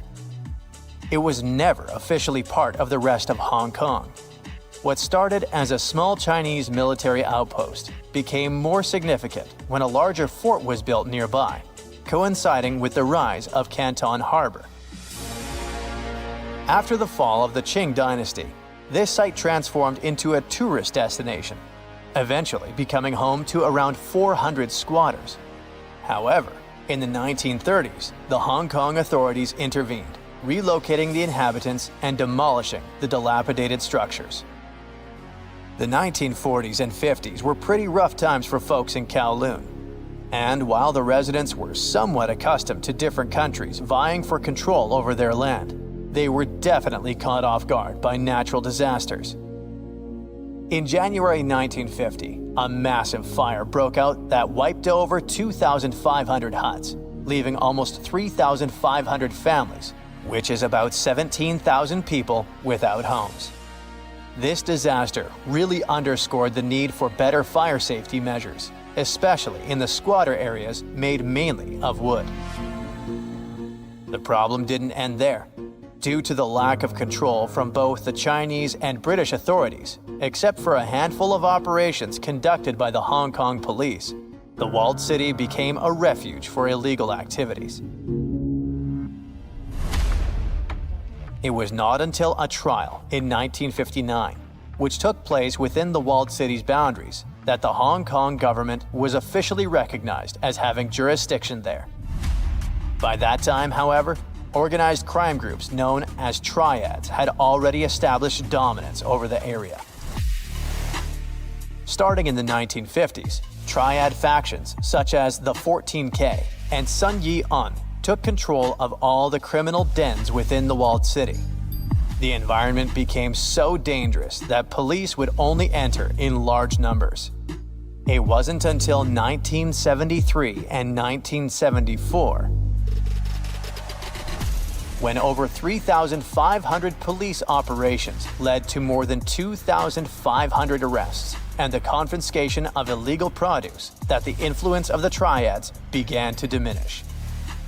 Only a decade later, the local police chief announced that the crime rate in the walled city was now under control.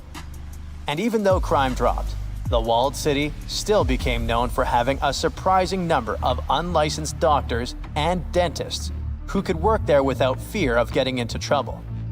That was a win-win. Many working-class people couldn't afford licensed dentists somewhere in Hong Kong, so they would go to Kowloon to receive affordable health care. You get it now. What can attract people in such a seedy place? Right, it's zero oversight. And zero oversight means that anyone could start their business here, no matter how shady it was. However, there were some totally normal entrepreneurs. For example, noodle makers. Despite all the dangers, the population of the city kept growing. But how can you create more houses if your territory is very limited? Simple. Think vertically, not horizontally. So, local developers started stacking more and more stories, as if those were Lego bricks you could easily add on top of your tower. This led to a crazy population boom, making the city feel like a little world of its own, with over 33,000 people being crammed into 300 buildings on just about 7 acres. By the late 70s and early 80s, the city hit its peak size. But that came with some quirks.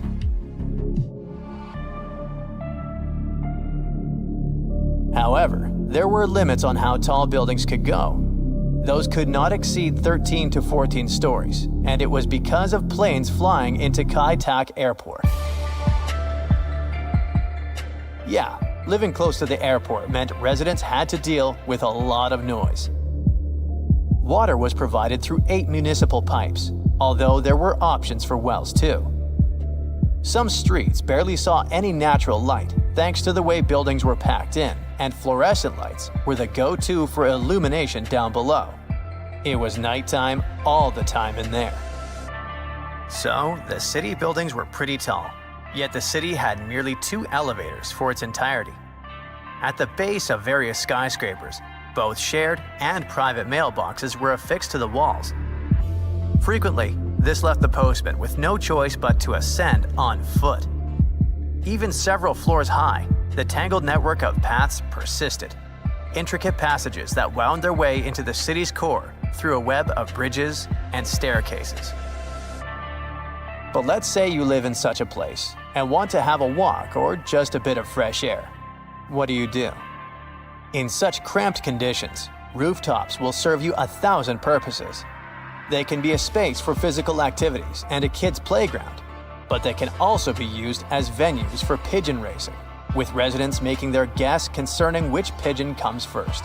And it's illegal for sure. Such rooftops can pose certain risks because of the narrow spaces between the buildings. But locals use them also as landfills. The absence of efficient garbage collection led to some residents to transport their larger waste items up to the roof. Consequently, many rooftops became crowded with abandoned mattresses, damaged furniture, and appliances.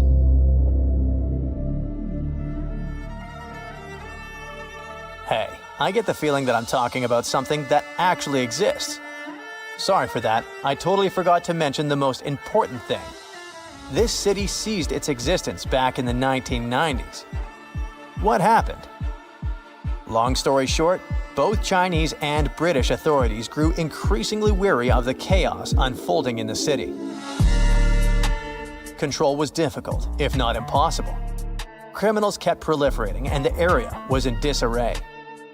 Consequently, officials from both countries chipped in and allocated approximately $350 million in compensation for the locals, who had been kicked out of that area as the city was demolished.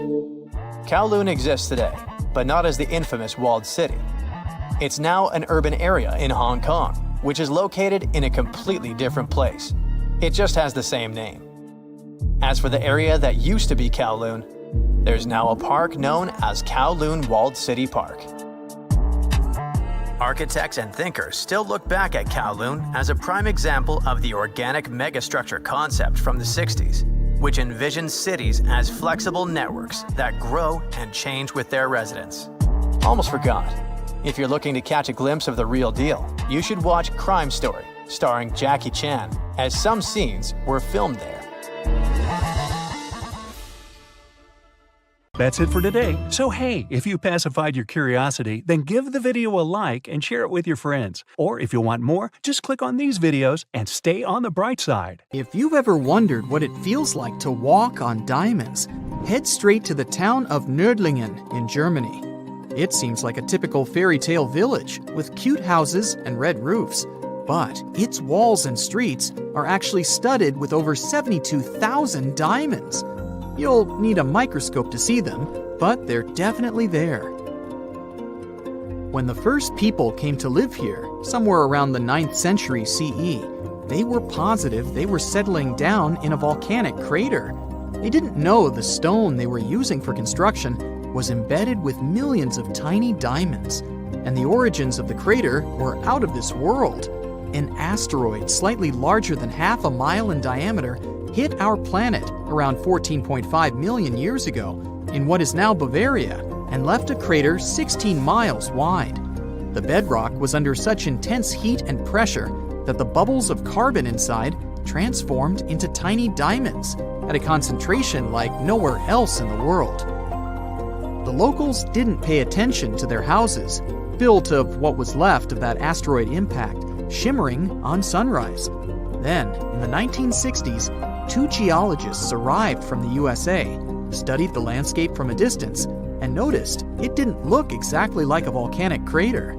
After further research, they realized their theory that the crater was shaped from above and not from below proved right.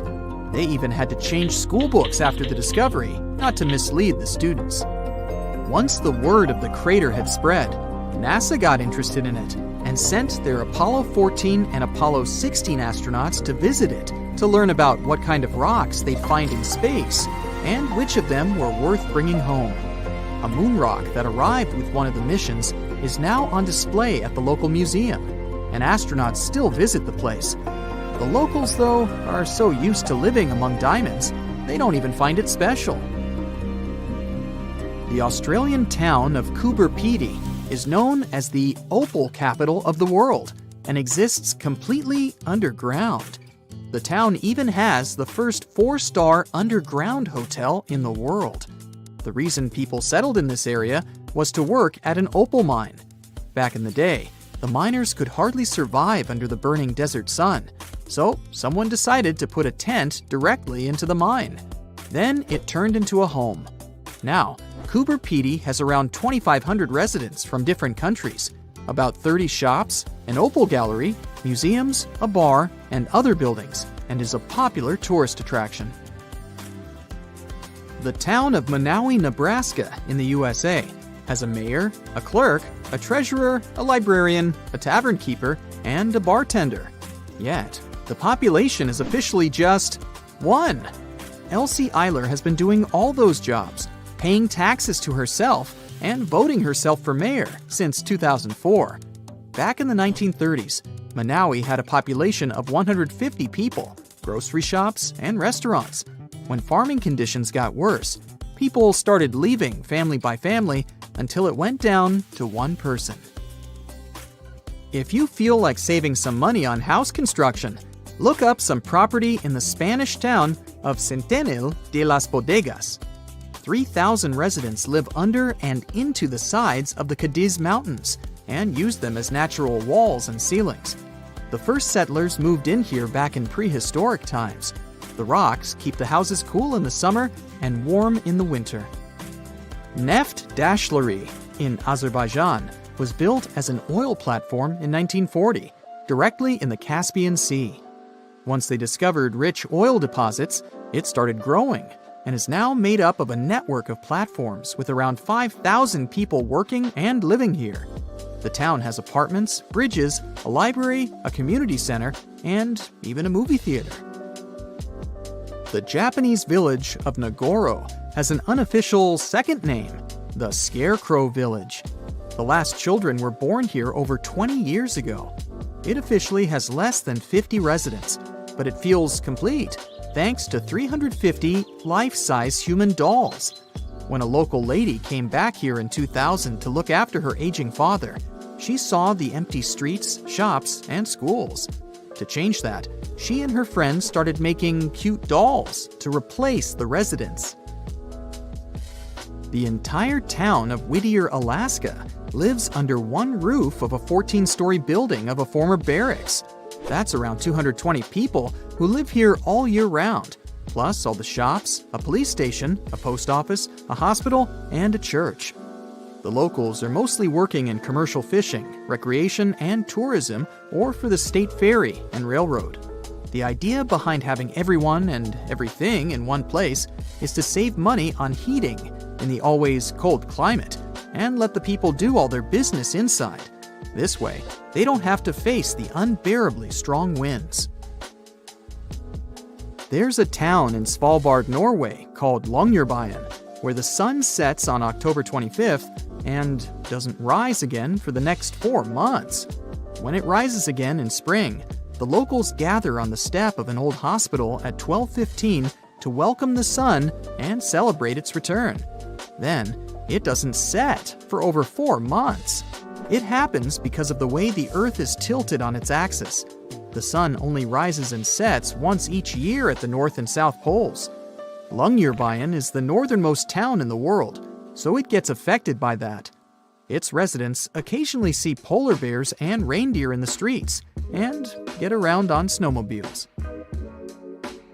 The Italian village of Viganella was built right at the bottom of a deep valley and on the wrong side of the mountains. They cast huge shadows and deprived the village of the sun for the entire winter.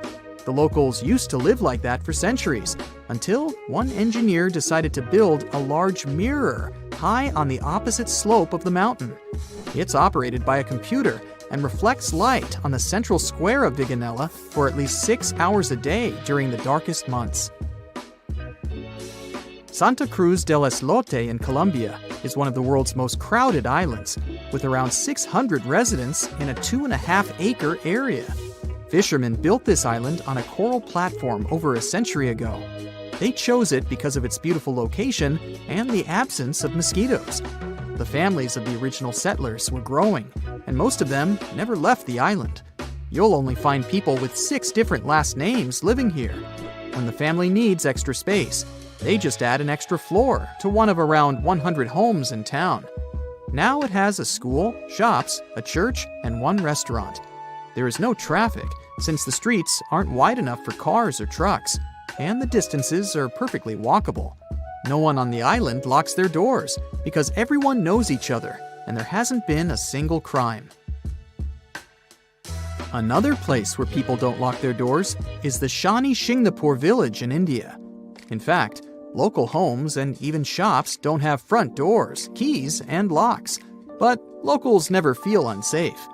Residents believe their village is under the protection of Lord Shani, who will punish anyone who tries to steal something. A legend says that around 300 years ago, after heavy rain and flooding, the locals found a huge rock. The same night, Lord Shani appeared in the dreams of the village head and promised to protect the village if they kept the rock in the village unsheltered. The deity would live on the rock and oversee the village. Once the first bank opened in the village, they added a glass entrance and a barely visible electromagnetic lock with a remote control to respect the tradition.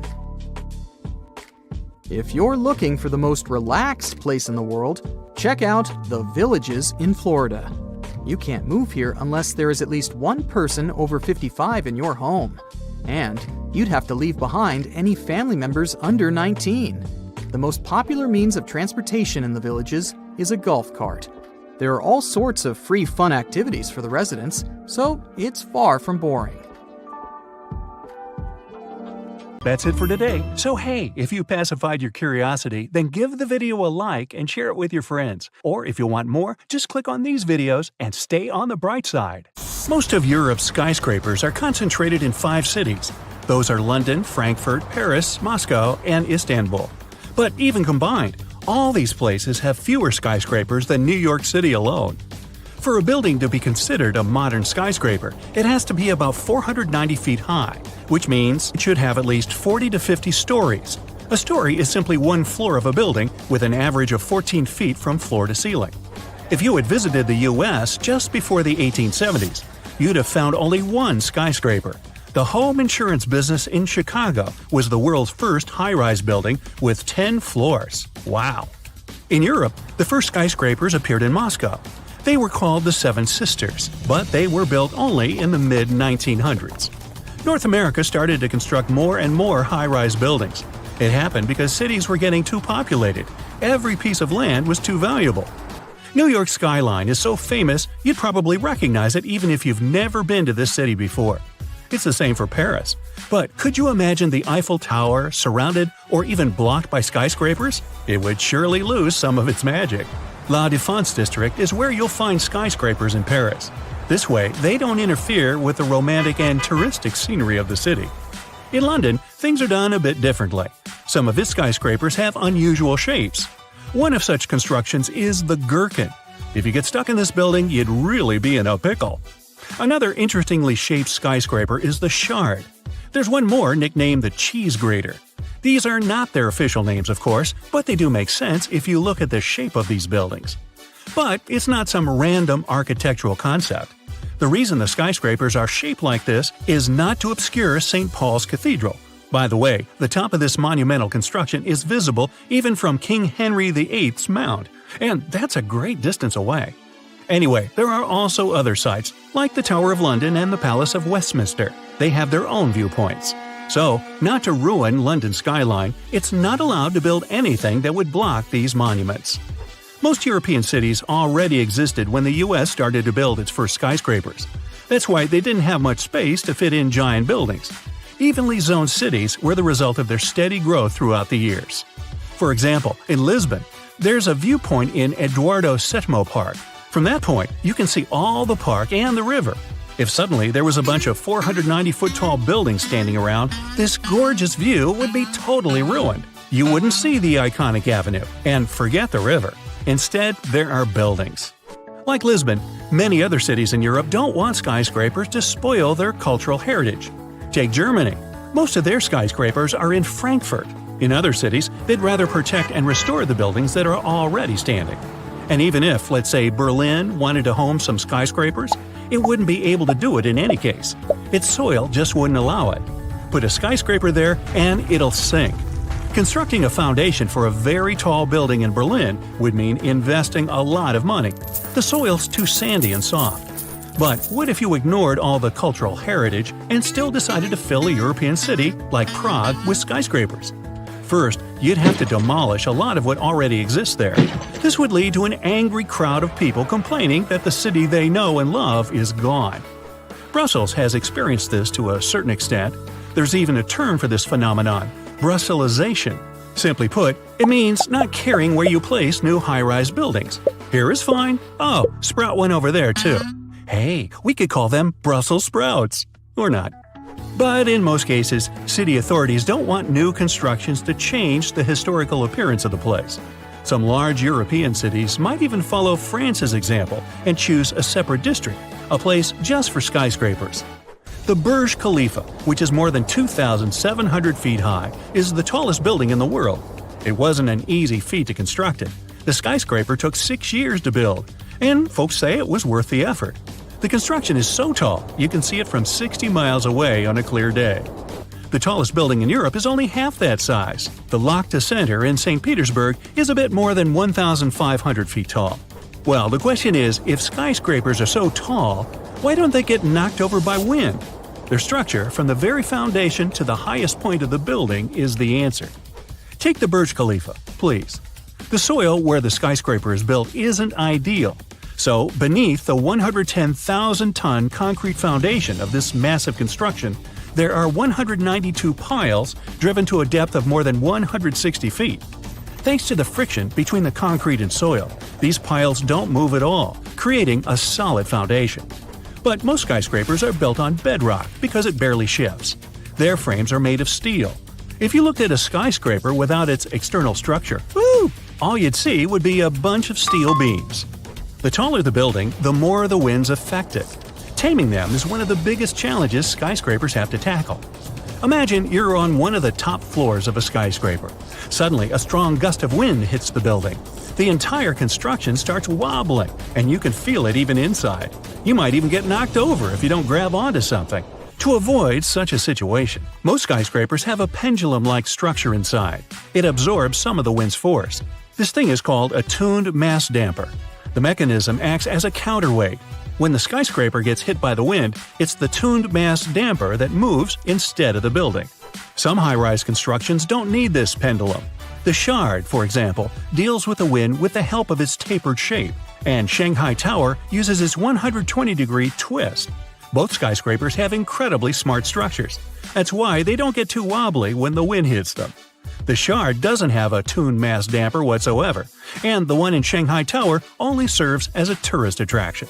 Before a building's design is finalized, it normally undergoes a wind tunnel test. A model city is built and tested with this new super tall addition. When the experts turn the wind on, it simulates real-life conditions. Let's say the model skyscraper breaks under the wind's pressure during the test. Then the chances are it's going to tumble over in real life too. Winds up there can be so strong that things like wind turbines have become a thing.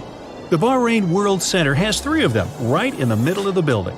But there are some others Strata SE1, for example, has wind turbines at the top. There's a phenomenon called the downdraft effect. It's accelerated winds near the skyscraper. When a powerful gust of wind hits a high-rise building, it gets pushed upward around the sides of the construction and down toward the street. That's why if you're passing by a particularly tall building on a windy day, you might have to force your way around. But let's say several square-cornered skyscrapers are built next to each other. Then they're likely to channel the wind through the streets. This can create many hurricanes on especially windy days. A study once examined 100 tallest buildings that were about to be dismantled by their owners. It turned out most of them had an average lifespan of a mere 42 years, but some of them can last much longer. For example, the Temple Court building is still standing to this day. At 150 feet, it's a bit smaller than others, but it's already seen 100 winters throughout its life. Now, the first thing that comes to mind when you think of getting rid of a building is dust, debris, and deafening noise. But things aren't quite as dramatic as that for most skyscrapers. When you want it gone, you take it apart, bit by bit. This process starts from the top and goes all the way down to the bottom. Voila! The building is slowly disappearing in front of your eyes. Abracadabra. That's it for today. So hey, if you pacified your curiosity, then give the video a like and share it with your friends. Or if you want more, just click on these videos and stay on the bright side. So, you've just finished your sightseeing tour of Edinburgh, Scotland, or Scotland. It lasted just under an hour, and you're hungry for more. You ask your guide if there's anything else to see, and they start talking about a mysterious underground city. You ask how long it takes to get there, and you're shocked by the guide's answer. You're standing on it. It's right under your feet. South Bridge? But you were just there and didn't notice a giant arrow pointing down. So this is where the mystery starts. The story begins in the mid-1700s. The Scottish capital wasn't as big as it is today. Only 60,000 people lived around Edinburgh Castle. All of them were packed inside medieval walls, and they say today's cities are overpopulated. Get a load of the living conditions back then. The buildings were tall, so there was little natural light. Some houses had 14 stories. Cows walked the narrow winding streets and left stuff. Things were so bad that the famous English writer Daniel Defoe noted, "I believe that in no city in the world so many people have so little room." Yep, that's the guy who wrote Robinson Crusoe. Well, something just had to be done. The solution was to build 2 long bridges to the north and to the south of the city. The names they gave the bridges were more descriptive than colorful. The bridge to the north was completed first. In 1785, construction on the second bridge got underway. It was going to connect the main pedestrian street in the north with the university buildings in the south of Edinburgh. But don't think of this construction as a modern bridge over a river. It was more of a viaduct, a type of bridge that connects 2 hills across a valley. The word viaduct comes from Latin, as Romans were pioneers in building these structures. Their capital was built on 7 hills. And just to be copycats, Edinburgh also straddled 7 major hills. Only 2 are visible today because the city has been built up. Now, back in the 18th century, the construction of the South Bridge was a remarkable feat of engineering. It took the builders only 3 years to complete it. 19 stone arches spanned a chasm that was 31 feet at its deepest point, and the length over 1,000 feet. Impressive, even for today's standards. But what does a 2.5 centuries old viaduct have to do with an underground city? Well, it is the city. You see, they designed Southbridge to be hollow on the inside. As you walk along this street today, there is actually a huge human-made cave beneath your feet. The popular name for this set of chambers is the Edinburgh Vaults. But what was the purpose of this space? And is there something or someone there now? Well, let's take it one step at a time. The builder's original intention was for these vaults to serve as merchant shops. At first, it worked out fine. Merchants used a total of 120 vaults as shops and warehouses. There were workshops, cobblers, and taverns. But as time went by, a major design flaw came to light. The stone was leaking, and the vaults were damp all the time. There was even flooding. The builders forgot to waterproof the structure. The merchants feared the water would damage their precious goods. After just a couple of years, the first tenants started moving out. Once legal trade moved away from the vaults, the city's poor moved in. And not only them, but all sorts of shady characters. Historians don't know much about this period, since there are no written records. But even the squatters had to leave soon. If you couldn't do business in these vaults, how could you live in them? It was damp and cold, and there was no ventilation, sanitation, or natural light. It really stunk. Every real estate agent's worst nightmare. Just 30 years after their completion, the Southbridge vaults were abandoned once and for all. But at a street level, business was as usual. The officials decided to fill the vaults with rubble for security purposes. Buried and forgotten, the memory of a once teeming merchant quarter of Edinburgh slowly faded from people's minds. Now, this is where the story gets a bit weird. During the 1980s, a Scottish rugby player accidentally found a tunnel leading into the vaults. The athlete didn't waste any time and started excavating the vaults with the help of his son. Several tons of rubble, and a decade later, the Southbridge vaults have been restored to their former glory, so to speak. They were again dark and damp, as they were back in the 1700s. There were many interesting finds in this underground city. The vaults were littered with oyster shells, which were the standard diet for a working-class resident of Edinburgh at the time. Other finds, such as shoes and empty bottles, suggested that people actually lived in these claustrophobic vaults. Think of this the next time you see someone trying to rent their garage as an apartment. So, your guide was right. There really is a hidden city under the streets of Edinburgh. Well, at least one street. You have now gone down from the main pedestrian street into Cowgate. You look up and there it is, the only visible arch of the once impressive bridge. You are now searching online to book a tour of the vaults. You just have to see this place with your own eyes. But the Scottish capital isn't the only city with a mysterious underground. The historic region of Cappadocia in central Turkey hides no less than 36 cities beneath the ground. The biggest and the most impressive one wasn't discovered until 1963. It was built during the Byzantine era to protect the local population from invaders. We have similar structures made out of concrete in our cities, but the level of the Turkish underground city is really impressive. There are several levels, like in a multi-story car garage. The caves and tunnels lie 197 feet underground. That's 2/3 of the Statue of Liberty's height. The city could house 20,000 people at any given time, complete with livestock and food. The smell. Anyway, 20,000 is the average attendance at Major League Soccer matches today.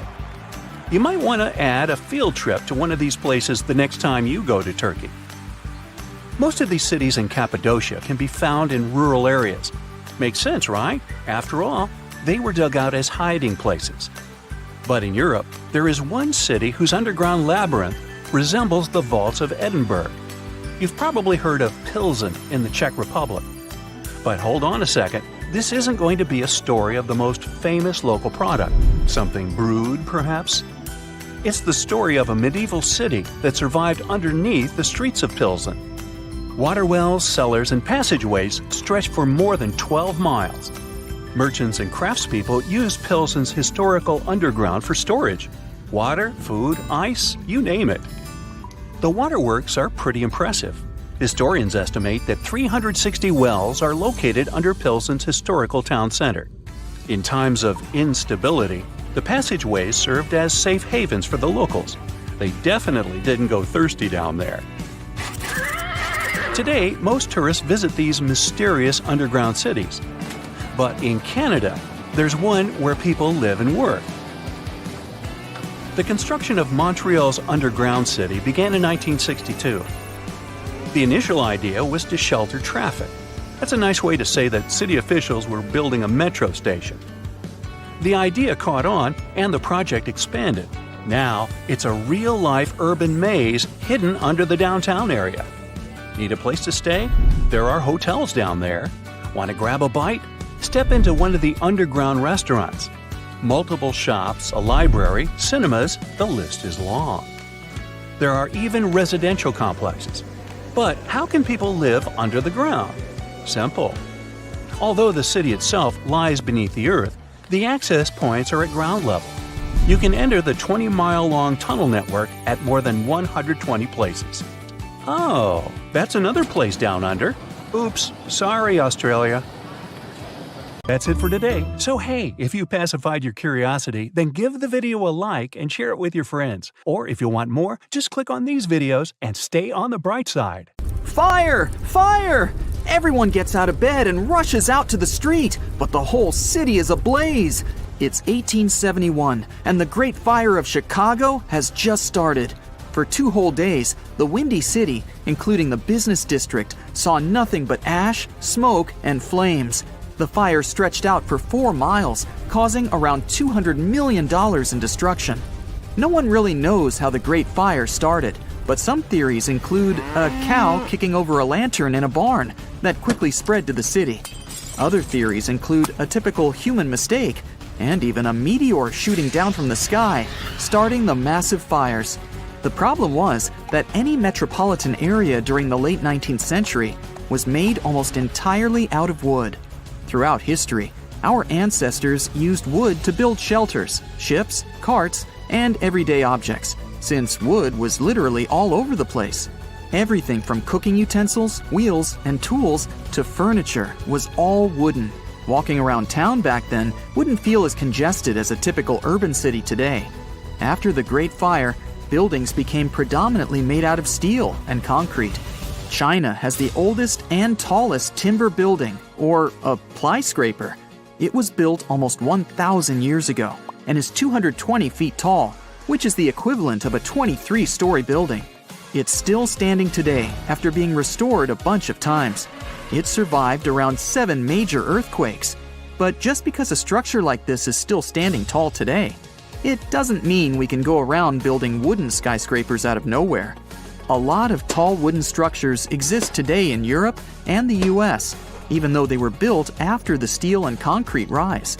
But they're just between 8 to 13 stories high, not enough to be labeled as skyscrapers. Japan plans to build a wooden skyscraper more than 1,100 feet tall, dubbed as the W350 project. They're scheduled to complete it by 2041 and turn modern cities into wooden wonderlands. The building will be made of 90% processed wood and 10% steel, and it won't be made out of regular wood. They'll use cross-laminated timber, or CLT, which is many sheets of wood glued and stuck together, creating a large plank that is even tougher than steel. But wooden structures are vulnerable to fire. Back at the time of the Great Fire of Chicago, they didn't have fireproof coatings that could be applied on the beams. Even steel structures have such coatings. And the beams of today won't be like the ones in the past. They are sturdy and big, so big that extremely high temperatures can't set them on fire. And in the case of steel, these boiling temperatures that can burn the wooden beams with the fireproof coatings will simply melt the steel structures. So either way, the problem of fire is unavoidable, and the aftermath is still the same, be it wood or steel. Every tall building sways with powerful wind. Wooden skyscrapers are no exception, and might be in more critical danger than their steel counterpart. But some engineers designed a way to avoid this problem by constructing the wooden building out of diamond and triangle shapes. A triangle by nature can have a secured base better than a rectangle. So by creating a triangle base, which would be the bottom third of the building, a wooden skyscraper can resist external forces like the wind. Plus, with such large real estate in the bottom, there would be enough place to build additional housing units or shops near the ground. Building a wooden skyscraper won't necessarily be on site. Engineers and architects will create the planning and blueprints on computers to guarantee the best possible design and structure to ensure aesthetic appearance and sturdiness. Workers can build the standardized models at a nearby factory and transport the prefabricated structures to the site. This system will save more time and have quality control from the ground up. In a concrete building, the cement has to be poured into empty beams and shapes that have to dry in days or weeks. Steel needs to be melted and molded into shapes to fit the structure and design. In the factories, the cross-laminated timber can be cut automatically and supervised by people to make sure nothing goes wrong. This will eventually save costs by not having that many construction workers. And when it's time for building, all they have to do is bring the structure in pieces, put them together, and raise it up. It won't be as messy as a regular construction site and won't take too much time. Only fixing the electrical planning, plumbing, and other internal operations will need a lot of on-site work. Then, a team for the finishing touch will come and do some last-minute brush-ups to make sure everything functions properly. And then, voila! You've got yourself a wooden skyscraper.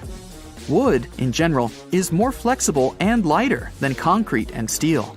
A wooden skyscraper would withstand an earthquake better than a concrete building and would be less likely to collapse. And since wood is a natural insulator, residents can save on heating and cooling costs. Steel and concrete don't grow on trees, but wood does. And don't worry, it won't even make a dent as far as deforestation. People use less than 1% of the world's woods. Engineers and architects will have special timber farms grown for the purpose of construction. But if the world decided to turn to wood for the buildings of tomorrow, then mass deforestation would lead to extreme disasters in our forests. According to some researchers, replacing steel with wood could impact around 40% of forests annually. That still won't compensate for the new wood grown each year. Having wooden buildings around will help with carbon benefits. It requires less energy to produce than steel and concrete. According to some studies, a large building made of wood will have a much smaller carbon footprint than one made of steel and concrete, which amount to around 16% of global emissions. And since wood is lighter than steel, it'll save on fuel costs and require less to transport it, which will reduce emissions even more. Something like this will take decades to plan out and execute if people really wanted to make the switch. When people started switching to steel buildings, everyone started to notice its benefits. In the long run, wood rots and absorbs and releases moisture, which can compromise a structure. Some people have chosen recycled plastic to build new homes by turning it into rough powder and shaping it into whatever is desired. They created beams, blocks, bricks, and pillars. In South America, a group of people are already doing this by creating small two-bedroom houses made mostly out of recycled plastic. It's cheaper to make, gets rid of waste, and only takes 5 days to build, with 4 people building it. Maybe one day we'll see skyscrapers made out of recycled trash, and maybe even whole cities made out of trash. In Yemen, there's a small city known as the world's oldest metropolis. In the middle of the desert, the locals had to find a way to shelter themselves without the abundance of trees. Shibam, aka the Manhattan of the desert, is made out of fertile soil, hay, and water that were made into bricks and left to bake under the sun for days. This city was a pit stop for many travelers arriving in caravans back in the day. Most of the buildings were 7 stories high, and the ground floors were used to keep livestock and crops. The upper levels were places for socializing and looking out for any newcomers. Mud buildings are natural coolers. The mud repels heat, leaving the cool atmosphere trapped inside. The first reinforced concrete skyscraper was built in Cincinnati, Ohio in 1903. It was 16 stories high and wasn't even expected to last the whole night. People thought it would crumble from its own weight, while others believed it would topple over. When they removed the support columns, a local reporter stayed awake all night to document the building collapsing.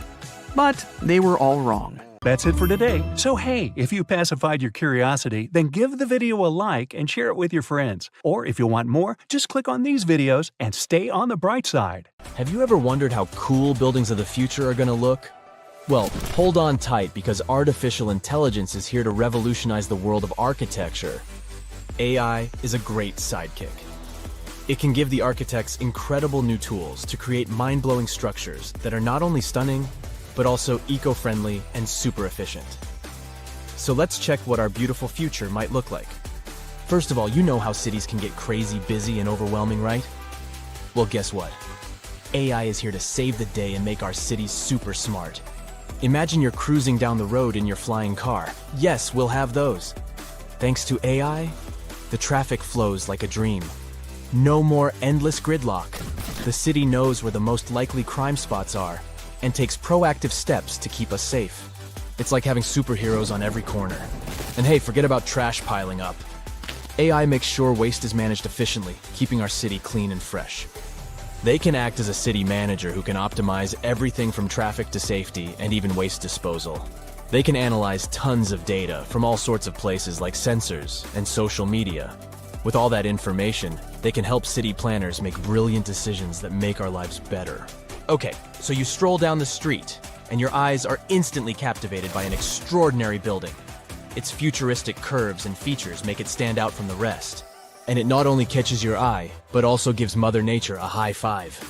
You might think it was designed by a genius architect, but little do you know it was actually a collaboration between humans and artificial intelligence. Imagine having a super smart design buddy who can whip up thousands of incredible building ideas in a blink of an eye. That's what AI-assisted design software does for architects. It can generate and assess a ton of design options. They take into account stuff like the best materials to use and the perfect placement for the building. Also, by analyzing data and crunching numbers, algorithms can help optimize the building's design. They can ensure it minimizes energy usage, conserves water, and manages waste like a pro. Every building strives to reduce costs, save energy, and promote a better world. The result? Architectural masterpieces that are both jaw-droppingly beautiful and super practical. The cityscape of the future will be dotted with these awe-inspiring structures. Oh, but that wasn't impressive enough for you? Well, how about a stunning, futuristic building that seems to defy gravity? It's not made of traditional bricks and mortar, oh no. This marvel was created using the powers of 3D printing. With the help of AI, architects designed every intricate detail and fed all the important data, like what materials to use and how the site conditions might affect the structure. AI algorithms worked their magic to optimize the design, making it both breathtakingly beautiful and rock solid. 3D printing is basically like having a magical machine that can create awesome structures straight out of a sci-fi movie, and AI jumps in to make sure these structures are not just pretty, but also strong. In the city of the future, 3D printing will become the ultimate architect's tool. It will allow them to create structures that were once impossible to build. From mind-bending shapes to intricate details, the possibilities are endless. But AI isn't just making buildings look great, it also makes them efficient and cozy. Let's say you step into a futuristic office building, and voila! The lights automatically adjust to match your mood, and the temperature is set perfectly for you. These futuristic buildings are capable of sensing and responding to their surroundings, just like you do. They control the lighting, keeping it just right for the time of day. They manage the temperature, so it's always cozy and comfortable. They even keep a watchful eye on security and fix small issues before they become big headaches. So, the smart building knows when people come and go, so it optimizes energy usage accordingly, saving the planet and some cash along the way. Now the cool thing is, all these aren't the only possibilities. How about turning skyscrapers into a vertical forest? Recently, an architect from India got super excited about the power of artificial intelligence. So, he decided to team up with an image bot called Midjourney to create a vision for the future. But instead of a dull, robotic world, they aimed for something spectacular. With text prompts like utopian technology and futuristic towers, the architect and AI got to work. Guess what? Midjourney didn't disappoint. It conjured up a world where buildings were covered in lush vertical forests and adorned with shapes inspired by nature. They wanted to create a sustainable future that harmonized with the environment. The architect, Manas Bhatia, is super positive about AI's potential. He doesn't see it as a threat to his job, but as a powerful tool for positive change. He envisions a future where architects and AI collaborate to make breathtaking designs. In his project, Bhatia even asked the AI to imagine symbiotic and hollowed structures, and it responded with pictures of apartments nestled within hollowed-out trees. Imagine a world where the building itself becomes a living, breathing part of nature. Well, Bhatia believes that nature should play a big role in architecture. He loves designing structures that embrace nature's beauty and functionality. From buildings built around trees to facades that regulate temperature, he's all about blending architecture with the natural world. With architects like Patya and the superpowers of AI, the future of cities is going to be amazing. So get ready to step into a world where nature and technology coexist in perfect harmony. It's a dream we can't wait to see come true. Or if you're not a big fan of trees, how about this? Skyscrapers that aren't made of solid bricks, but instead, they're inflatable wonders. Zumo, an architectural practice in Barcelona, used the magic of AI to bring these wobbly structures to life. These inflatable superstructures rise above future cities like illuminated balloons in the sky. Here's the best part. These inflatable buildings have sustainability superpowers. You can pump them up to towering heights, flatten them for easy transportation, and rebuild them wherever they're needed. Plus, they're powered by renewable energy, reducing their impact on the environment. Pretty cool, right? Phew, the future is zooming toward us like a rocket. Artificial intelligence can become the secret sauce that makes architects' work extra special. But hey, with great power comes great responsibility. We need to use AI wisely and ethically. For now, we don't have to worry about machines replacing architects. Artificial intelligence still needs a human hand, or else we might end up with buildings that look like mashed up bananas or ice cream cones, unless that's your thing. In addition, humans have one important advantage. They, well, are humans. We need to keep in mind that artificial intelligence doesn't have emotional intelligence. It's a brainy genius, but it can't fully understand the feelings and vibes we humans crave in our spaces.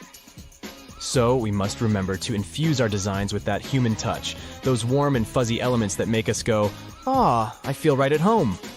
And let's not forget that AI is still learning. It's basically just taking its first steps, and we need to be patient and give it time to grow. Rushing things too quickly could lead to wonky designs or buildings that look like a jumbled puzzle. This might look cool if you like avant-garde architecture, but for regular folk, no thanks. So, as the future unfolds at warp speed, let's embrace the wonders of AI in architecture. But let's also remember to balance its brilliance with our own human touch. Together, we can create a future where buildings are not just functional, but also filled with heart and soul. It's an adventure that's out of this world. That's it for today. So hey, if you pacified your curiosity, then give the video a like and share it with your friends. Or if you want more, just click on these videos and stay on the bright side. Rikat structure is a giant formation in the Sahara that looks exactly like a giant bullseye. It's so wide that you can see it from space. Even the CIA got interested in it.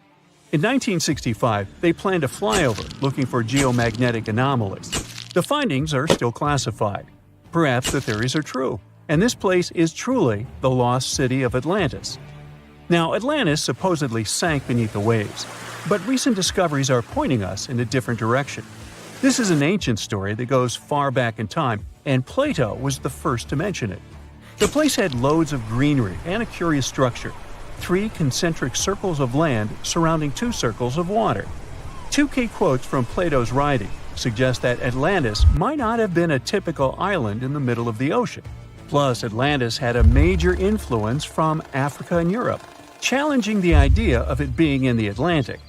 It turns out that the Eye of the Sahara and Atlantis look alike. When astronauts saw the Eye of Sahara from above, they initially suspected a meteorite impact crater, but the rings of the structure matched the layout described of Atlantis. More importantly, the Sahara wasn't always a desert. It turned from a tropical region into a desert around 11,000 years ago. Researchers found evidence of a massive river called the Tamaracet that could have sustained a community. This river flowed toward the Rikat structure, aligning with Plato's description. The Trans-Saharan Seaway ran through the Sahara 50 to 100 million years ago. The sea allegedly destroyed Atlantis around 11,500 years ago, likely due to a rapid rise in sea level caused by the end of the Ice Age. NASA's Worldview imagery shows patterns consistent with this theory. Those concentric rings might be a key to unlocking the secrets of our planet's evolution over millions of years. They're shaped by erosion on resilient rock layers, creating a spooky pattern of ridges and troughs. The central peak stands proud at 1,300 feet. The central part has undergone a significant erosion makeover, revealing a circular structure with a raised peak. Unlike impact craters, The Eye of the Sahara flaunts a striking balance and symmetry. Some say it results from rock uplift, sculpted by wind and water. Others think it's an ancient anticline, eroded to reveal its concentric glory. Then there's a salt diapir theory, suggesting that salt's buoyancy sculpted this beauty. Dating techniques have proved that it formed 541 to 252 million years ago, give or take a million or two. Ancient tools are scattered around the outer rings of the structure near riverbeds.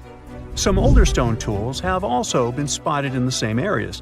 And still, even though some spear points from the Neolithic period have been found, there aren't many signs that people were living there back then. The area seems to have been used for short-term activities like hunting and making tools. There are other unearthly mysteries that haunt our world. One such enigma is in Norway, the ominous Hessdalen light phenomenon, also known as the Valley of Lights, leaves scientists confused. This valley is 10 miles wide. It's quite isolated, but a peculiar blue box sits high on the hillside, equipped with cameras scanning the valley. The unsettling saga began in the 1980s, when the night sky over Hessdalen erupted with burning fireballs, a recurring spectacle that sent shivers down the spines of those who witnessed it. This wasn't a fleeting occurrence, rather it became a regular thing. Terrified locals reported encounters with these unexplained luminous phenomena, some of which happened near their homes. Unease spread like wildfire. At its peak, there were about 20 sightings every week. The phenomenon made its way into newspapers, magazines, and media worldwide. Soon, people flocked to the valley, hoping to see the lights themselves. In 1984, experts joined the fray, armed with sophisticated instruments like magnetometers, radiometers, and other ometers. What they encountered was mind-bending, lights that defied explanation. Some moved at a leisurely pace, while others raced through the sky at an astonishing 19,000 miles per hour. People tried to explain these lights: airplanes, distant reflections, ball lightning, satellites, planets, meteors. But the speed and how these lights danced ruled out all those theories.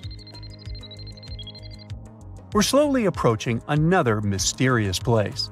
This is the greatest subglacial lake among Antarctica's 675 known lakes. It can easily hide unknown life forms. This lake is beneath the East Antarctic ice sheet. Dive about 2.5 miles under the ice, and there you'll see Lake Vostok, located at 1,600 feet below sea level.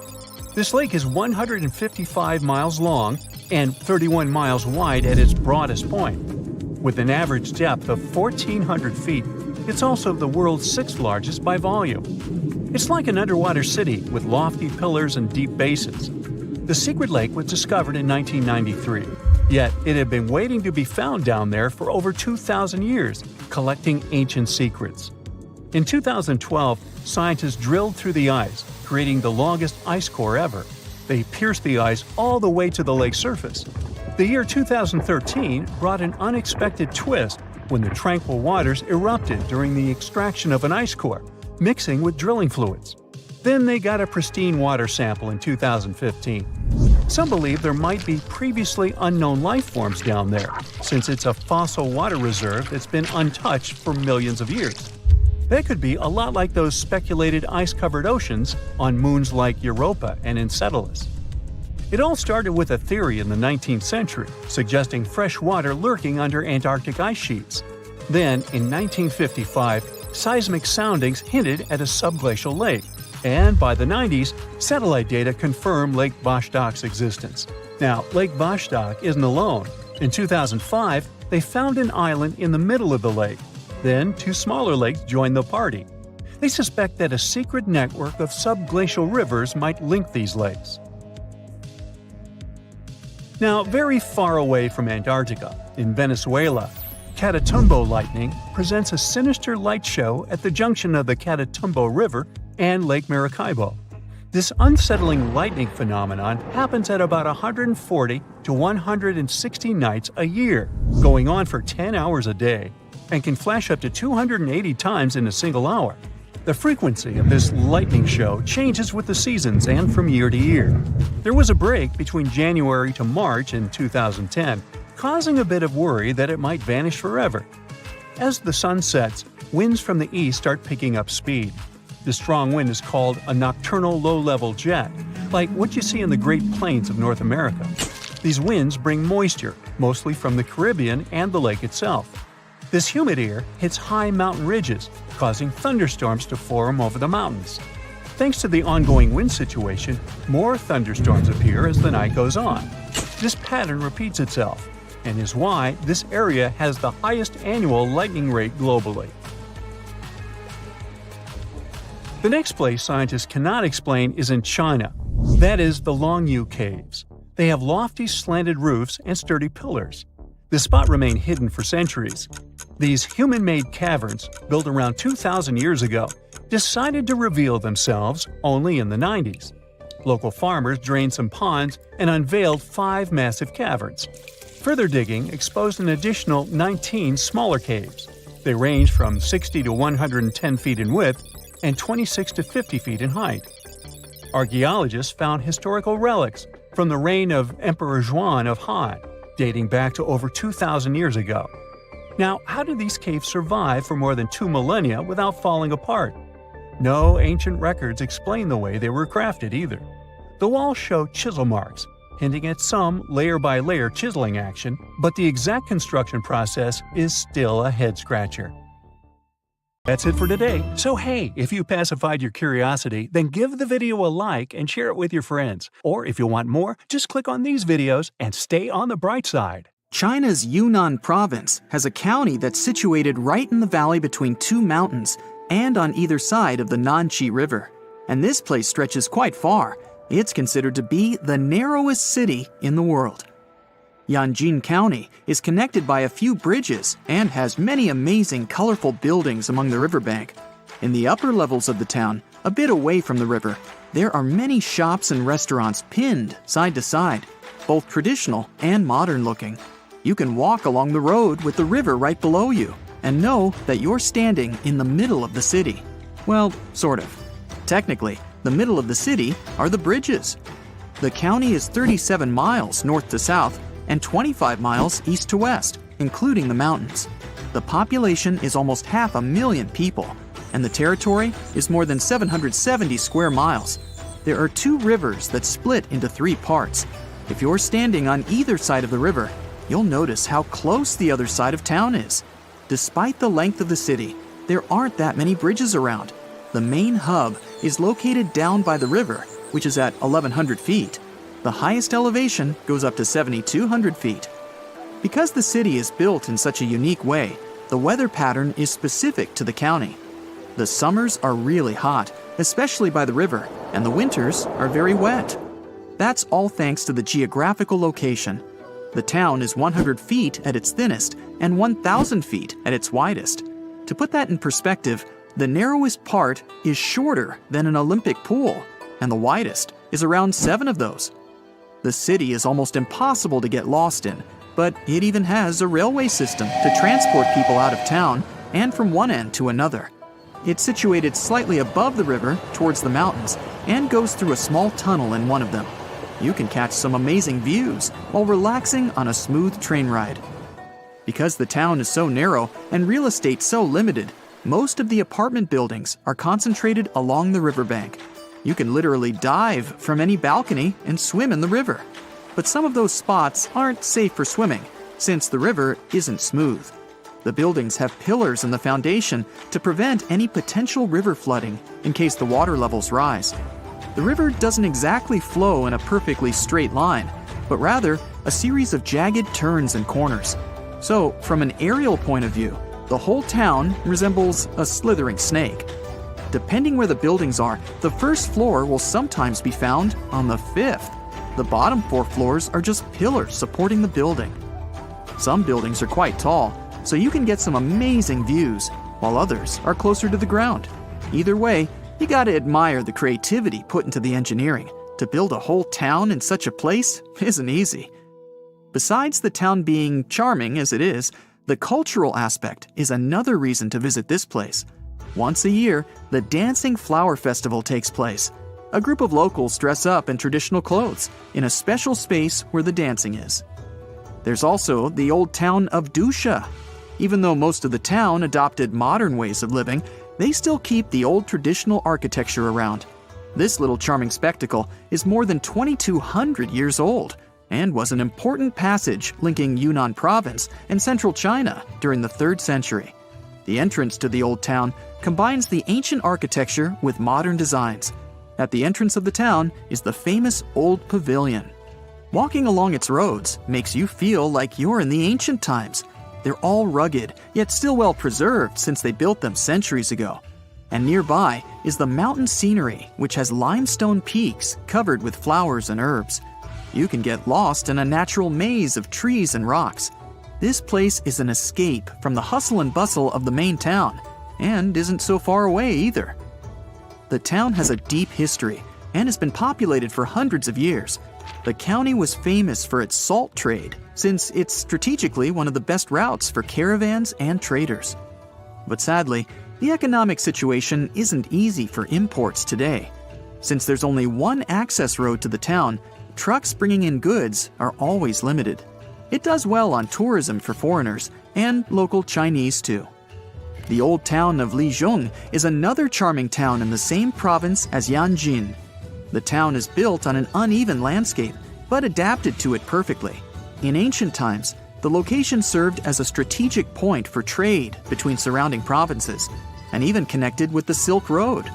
It was also a cultural melting pot between different ethnic groups in the region for over 800 years. So, most of the traditions and architecture are a result of all those years of trading and sharing and mixing different cultures. It's also a good location that gives access through the mountains. The rivers and springs flow down to the town through ancient canals that are still used to this day. The town is divided into the Dian Old Town, Baisha, and Shuye. Dian Old Town was considered to be the commercial center for Lijiang. It has amazing architecture that feels like you're in some kind of movie. Many of the buildings have unique tiled roofs and arched gateways, all carved with murals. This part of town still has some of its old landmarks, even today. They even preserved some of the utensils from the past. The Baisha isn't that far north of the Dian Old Town, and comprises housing units that are centuries old. The Shuye housing is located northwest of the Old Town, and arranged in the mountains surrounded by lots of water. The water system is distributed very neatly and keeps the charm of the town. Here, you can find a blend of many cultures and traditions collected throughout the centuries. The old town of Lijiang is a unity between people and nature. They utilized the mountains, trees, rivers, and architecture to create a perfect harmony for living. The water originally comes from the snowy mountains and flows to the town and supplies the farms. The whole town itself is built around the water, which influenced the style, landscape, urban layout, and everything else in between. Many canals are linked to the buildings and alleyways to make sure the town doesn't go dry. Yangzhou is famous for its bamboo cruise boats for fishing and transportation. It's surrounded by broad expanses of land and mountains in the background. In these boat tours, you can have an up-close experience of the traditional village life and how they fish to sustain themselves. You can even find some unique wildlife lurking around. Besides the river, the town is located in the center of the mountains, with the river not too far away. The marketplace is buzzing with local artisans, displaying their works and art for tourists to bring home. You can find cycling trips in various places and let the cheerful atmosphere sink in. Moon Hill is famous for the amazing panoramic view of the mountain peaks and the rest of the province. You can also check out the water cave if you have an extra taste for adventure. And while you're at it, you can go climbing, kayaking, and trekking. To get an even better view of everything, you can catch a ride on a hot air balloon that'll float you to the top and immerse yourself in the beautiful landscape. You can get a view of the stone village perched on top of a hill surrounded by walls dating back centuries. The place is around 1,400 years old and is also a mix between different ethnic groups, adding the richness to the culture. Many locals have kept the same festivals and customs, but even though the place has deeply rooted cultural traditions, it's adapted to the modern ways of life. That's it for today. So hey, if you pacified your curiosity, then give the video a like and share it with your friends. Or if you want more, just click on these videos and stay on the bright side. Stonehenge took approximately 20 million man-hours to build. For comparison, an average human doesn't live much over 700,000 hours. This is Jack, one of the first builders of Stonehenge. Let's say Jack lived to be 80 years old, which is extremely improbable, but it makes it easier for me to crunch the numbers, thanks. If Jack had spent his entire life, from age 0 to age 80, working on the Stonehenge project, it would have required approximately 28.5 generations of people doing the same thing to complete it. That's next to impossible. To make it more plausible, let's multiply that by 2. After all, Jack wouldn't want to dedicate his entire life to moving stones, and he didn't live to be that old. Thus, we arrive at around 57 generations needed to build Stonehenge. That's not enough room on the screen for me to introduce John, Jack's great-great-great-great, you get the drift, grandson. So it all began around 5,000 years ago with just a simple circular earthen bank and ditch. Fast forward to around 26,000 BCE, and the builders replaced that initial structure with a complex arrangement of wooden posts and brought in around 80 dolerite bloom stones from Wales, which were rearranged at least 3 times. Then, a few hundred years later, they added those massive sarsen stones, each weighing around 25 tons. These enormous sandstone blocks were transported about 19 miles to create a continuous outer circle, with 5 trilithons, 2 upright stones topped with a lintel, forming a horseshoe shape inside. It was a millennium-long building process that demanded years of hard work. So, people must have lived nearby, right? But how would they have found shelter back then? Today, we have houses for builders on site, small accommodations that serve as temporary housing. But structures like this definitely didn't exist when Stonehenge was constructed. Did they? Well, actually, they existed. And some recent archaeological digs near Stonehenge prove it. Archaeologists found this Stone Age eco-home, which is a huge deal since it's one of the earliest settlements in the area. This newly uncovered Mesolithic home dates back to around the year 4300 BCE. Let's take a closer look at this house, shall we? Now, for the walls, people back then used a large fallen tree, its trunk to be more precise. These wooden walls were reinforced with flint, and they even lined the pit left by the uprooted tree with cobblestones. To create the roof, they opted for animal hides, which sounds like a wise choice. They must have provided protection against the unpredictable weather of the British Isles. Now, you might be wondering, the weather in Britain is indeed unpredictable, and it has been that way since time immemorial. So, how did the builders manage throughout most of the year, particularly during the winter months? Well, the answer is simple. There was a hearth on site, which isn't surprising, but the system they employed was quite ingenious. A hearth inside the house would have posed too great a risk, yet bringing hot stones into the dwelling was perfectly safe. While they were hot, they couldn't ignite the building. So they used these stones from the hearth as a heat storage system to keep warm at night. And as a final touch, they even incorporated various stones for decoration. They didn't exactly get a Pinterest house, but it added a touch of elegance for sure. And if you think this discovery is merely about the houses, think again. It significantly changes our understanding of how people lived during that time. This discovery places them in an important prehistoric setting right at the start of the Neolithic area, sparking some interesting questions about whether these early folks could be related to the people who built Stonehenge. But there's a big worry. Experts are concerned that this significant find, along with other buried archaeological sites, could be at risk if the authorities go ahead with plans to build a tunnel to reroute the A303 away from the World Heritage Site. Sure thing, the house the scientists found wasn't in perfect shape, and it lacked some crucial elements people use for living.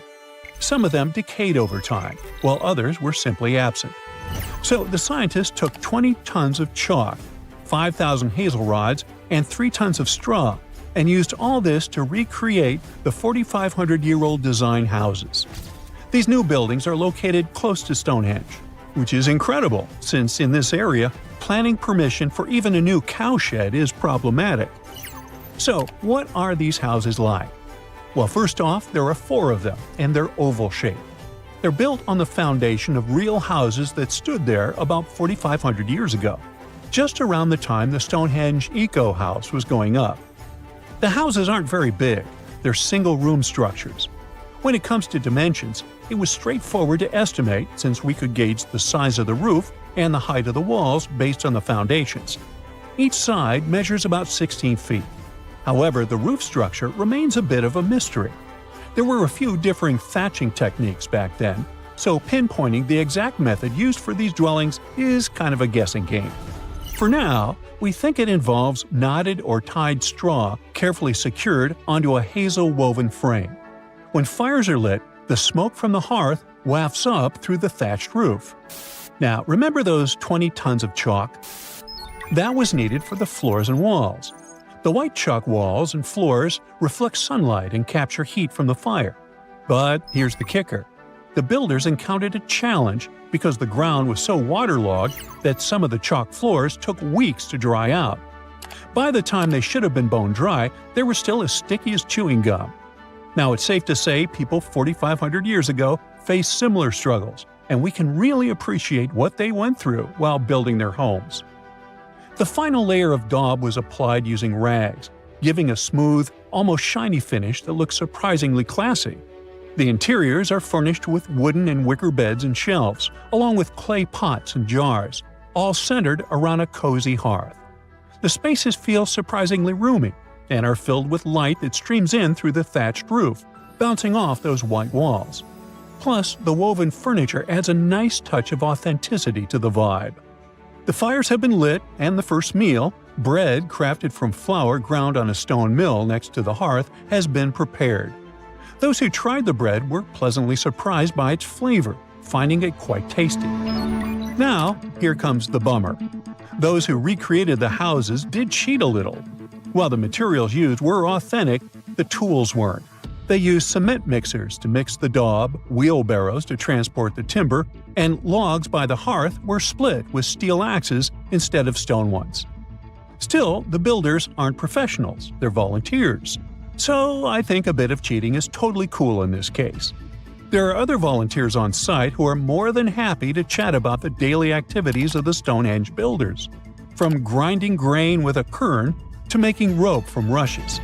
But these houses and the Eco House aren't the only remarkable things in the Stonehenge area. Some years ago, archaeologists uncovered a burial site close to Stonehenge that predates the monument itself. This Neolithic long barrow, dating back approximately 56 to 5,700 years, likely contains the remains of some of Britain's earliest inhabitants. The burial site was identified through aerial images that revealed its distinct shape beneath the crops. Salisbury Plain is rich with ancient sites, including Stonehenge, various mounds, and monuments. The area has remained undisturbed over the centuries, which is likely why so many ancient structures are still intact.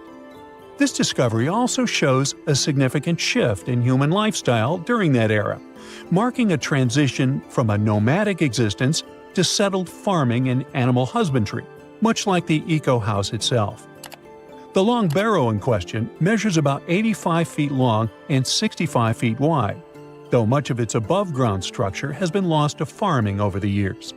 If this site is like others in the vicinity, it contains the remains of 30 to 50 individuals, along with cow skulls, which were significant to those early communities. That's it for today. So hey, if you pacified your curiosity, then give the video a like and share it with your friends. Or if you want more, just click on these videos and stay on the bright side. It was April 10th, 1912. Richard had just departed from Southampton, England, aboard the most famous ship of the time, dubbed the Unsinkable. Since he had just witnessed a near collision with the SS City of New York, he decided to write to his wife and report the unfortunate and frightening event. "My dearest Sal," he wrote, "we got away yesterday after a lot of trouble." Little did he know that a mere 4 days later, both his pen and the ship he was on would be lost forever at the bottom of the North Atlantic Ocean. Was this some sort of bad omen? Did Richard actually foresee what was about to happen to the ship he was on? In case you haven't figured it out by now, Mr. Richard Geddes was aboard the Titanic on the day that he wrote the letter to his wife. On April 14th, 1912, the ship seemed to have been lost forever. Along with it, so many secrets and treasures have settled at the bottom of the ocean. It took until 1985 for the Titanic's wreck to be finally rediscovered using state-of-the-art sonar technology. Ever since then, they've managed to recover thousands of items from the Titanic, and many of them went on display or auction. Things like jewelry, a life jacket, a menu from the ship's restaurant, or even a sample square of carpet from the first-class stateroom have all captivated the public's attention, just like the many stories of the people on board. Scientists have even tried to come up with strategies to get the Titanic back up altogether to properly study it and stop it from getting more and more damaged at the bottom of the ocean. Some have suggested filling the wreck with ping pong balls to make it float, while others even considered injecting it with 180,000 tons of Vaseline. Another idea was to use 450,000 tons of liquid nitrogen to trap it in an iceberg that would float to the surface. But they eventually had to let go of all these potential strategies since the Titanic is way too fragile to ever be recovered. The Titanic may be one of the most interesting ships lying at the bottom of the ocean, at least in popular culture, but deep-sea divers have a lot of other stories to share. Planes also sometimes find their way to the bottom of the ocean. Deep-sea divers in Oahu, Hawaii, came across the wreckage of an F-4U Corsair plane. It seems to have crashed into the ocean in 1946, as it didn't have sufficient fuel. If you can dive deep enough, you might even stumble upon statues and lost artifacts, like those found in the world's only underwater archaeological park off the coast of Naples, Italy. It features the ruins of the ancient Roman city of Baia. The underwater statues found here are breathtaking, to say the least. In an ironic twist of events, some of the equipment we intended to use to get us to the moon was lost at the bottom of the sea for a very long time. But how did that happen? Beginning from the late 1960s and ending in the early 70s, many Apollo rockets were launched to orbit the Earth and the Moon. When reaching altitudes of about 38 miles, the first portion of the spacecraft, including the engines, needed to separate. People thought these components got destroyed or lost forever. But were they really? In 2012, a team of specialists discovered a bunch of rocket engines 14,000 feet off the coast of Florida. They have since gone through a 2-year renovation plan and are now on display at Seattle's Museum of Flight. Can you imagine stumbling upon a whole city underwater? Back in 2001, a lost city was discovered in the Gulf of Cambay, off the coast of India. Some archaeologists believe it to be the oldest city in history. By comparison, it's almost the size of Manhattan and features massive walls and even plazas. They stumbled upon pieces of sculpture, artwork, and even what looked like ancient wooden furniture, believed to date back up to 9,500 years ago and 5,000 years older than any city previously discovered. Okay, how about an underwater river? I can't even imagine what that would look like, but some deep divers claim to have seen it south of Tulum, Mexico. Is that even possible? Well, not really, since the Cenote Angelita Cave is not a true river, but a very special type of optical illusion. It's formed by a halocline, meaning a cloud of hydrogen sulfide at the bottom of this underwater cave. Turns out you can actually swim right through this cloud, which makes you feel like you're swimming through a flowing body of water. Not all things discovered underwater are inanimate objects. Some of them are actually quite scary sea creatures. A jellyfish might not be on your list of things to look out for if you can avoid the stings. But this giant one, also known as a lion's mane jellyfish, is the largest known species of its kind. In all fairness, you'll only uncover it if you happen to dive into the waters of the Arctic, Northern Atlantic, and Northern Pacific Oceans.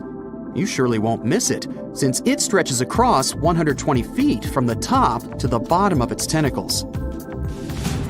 When it comes to deep-sea diving, a lot of people are looking to discover some lost treasure. One diver was lucky enough to have hit the literal jackpot when he came upon nearly $1 million worth of treasure on the bottom of the seabed. That was back in 2015, when this lucky diver was swimming just off the coast of Florida.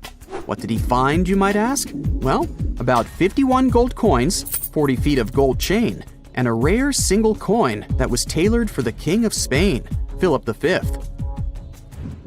Speaking of people looking for lost treasures, divers also sometimes found pirate ships. They discovered one of these pirate shipwrecks in 2015 off the coast of Colombia. It dates back to the 18th century. The value of this forgotten ship was estimated to be between $4 billion and $17 billion, as it contained treasures, precious stones, gold, and countless other really valuable items. By comparison, a whole island in the Bahamas is up for grabs at $75 million. A computer is the last thing you'd ever expect to discover underwater, right? And this was no regular computer, but an ancient one. And yet, someone stumbled upon it between 1900 and 1901 on the spot of a shipwreck located off one Greek island. Researchers believe this weird stone contraption to be the earliest form of a computer. It was designed to serve many purposes, such as predicting astronomical positions and eclipses on the calendar. Since humanity lost most of the technology used back then, it was wonderful to rediscover it so many years later. It let us piece together many of the ancient Greeks' accomplishments. The computer is now at the National Archaeological Museum of Athens, should you ever want to check it out in person. This has to be one of the most mysterious places on Earth. It's called the Mariana Trench, and it's the deepest part of the Earth's oceans. We really don't know how deep it is, since it's so difficult to measure, but it's somewhere around 7 miles deep and 5 times longer than the Grand Canyon. They first studied this massive underwater hole back in 1875 using a weighted rope. Back in 2012, a Canadian film director named James Cameron reached the bottom of the trench in the submersible vessel Deep Sea Challenger. Some of the most bizarre creatures on the planet call this place their home, including the Dumbo octopus, the sea cucumber, and the goblin shark. The Mariana Trench took its name after the nearby Mariana Islands, which are named Las Marianas in honor of the Spanish Queen Mariana of Austria. That's it for today. So hey, if you pacified your curiosity, then give the video a like and share it with your friends. Or if you want more, just click on these videos and stay on the bright side. This is not a dune set. This is a very real desert in Niger. Jado was probably built by the nomadic Sao people and is filled with ksars, which are fortified houses made of salt and clay, with giant walls and secret passages. Located deep in the desert, it was once a vital stop for trans-Saharan caravans, but is now a hotspot for smugglers and bandits. The site has been off-limits since 2002 due to its dangers. The origin of the ksars remain a mystery. No archaeological studies have been conducted, leaving many questions unanswered. Even today, shifting sands reveal and conceal parts of these ancient ruins, fueling local speculation about what might still be hidden beneath the desert. Speaking of connective tunnels, scientists were blown away by the discovery of lava tubes in Saudi Arabia. These underground passages form when molten lava cools down. Researchers believe that ancient nomadic groups may have utilized these tunnels to survive the super harsh desert climates.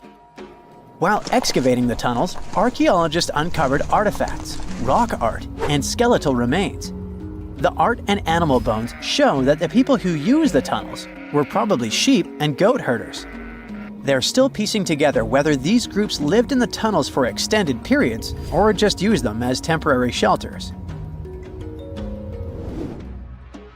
The Great Pyramid of Giza has been standing for thousands of years, but it's still hiding secrets. Using special scanning technology, scientists found 2 hidden structures under an ancient burial ground. The first is a shallow L-shaped structure, and below it is a much larger space that could be a final resting place or a chamber.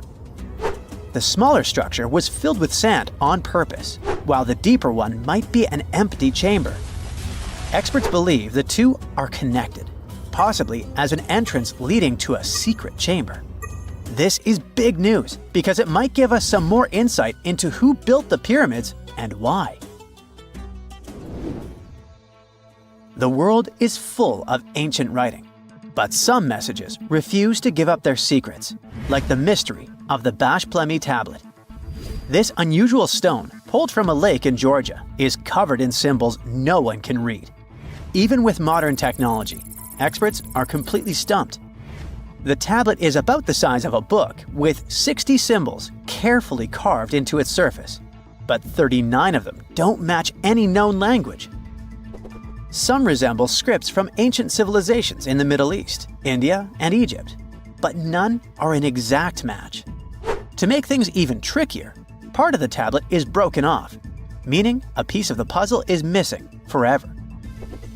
To rule out a hoax, scientists studied the tablet closely. They confirmed it's made of vesicular basalt, an extremely tough local rock. Whoever carved these symbols must have been really skilled. Based on similar archaeological finds, experts believe the tablet could date back thousands of years, possibly to the late Bronze or early Iron Age. Some symbols repeat, which could mean they're numbers. Maybe it's an inventory list, a record of battles, or even an offering to the deities. Until someone cracks the code, the Bashplemi tablet remains an unsolved mystery from the depths of history. Experts are still stumped with what this Minoan disk might mean. The Phaistos disk is one of the most mysterious finds from the Minoan civilization. This 6-inch clay object, discovered in 1908, has strange spiral markings that no one has fully decoded yet. The disk has 241 symbols on both sides, showing everything from people and animals to tools and plants. Experts have come up with many theories about what the symbols mean. Some think it's an early form of Greek. Others suggest it's a prayer or a hymn. And some even believe it could be a letter from a king in Anatolia to a Greek ruler. Let's see who will be the first to figure this out. It's always a fun day at an archaeologist's office when they find something as big as a 2,000-year-old marble head. A French archaeologist mission went digging inside an old medieval house near Alexandria in Egypt and found a statue's head depicting an old, possibly ill man. This statue dates from the last Egyptian dynasty before it became part of the Roman Empire, and the site where it was found is associated with the likes of Cleopatra and Mark Antony. For archaeologists, even the smallest finds at this site means a lot. You've heard of Lucy, right? The Australopithecus that was an early ancestor for us humans. Well, scientists found some of her species' footprints somewhere in Tanzania. The so-called Laetoli footprints are over 3 million years old. The trail stretched 88 feet and has about 70 footprints, left behind when a bunch of early humans walked across some wet volcanic ash. What's cool is that these early humans were already walking on 2 feet, like us, not all hunched over like apes.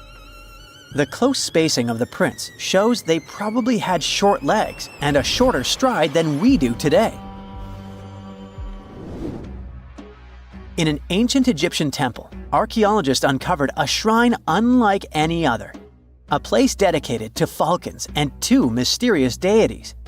One deity had a falcon's head, while the other wore a crown with a sun disk and cow horns. But the most baffling discovery was an inscription that read, "It is improper to boil a head in here." At the heart of the shrine, there are 15 headless falcons carefully arranged on a pedestal, likely as offerings to the falcon-headed deity.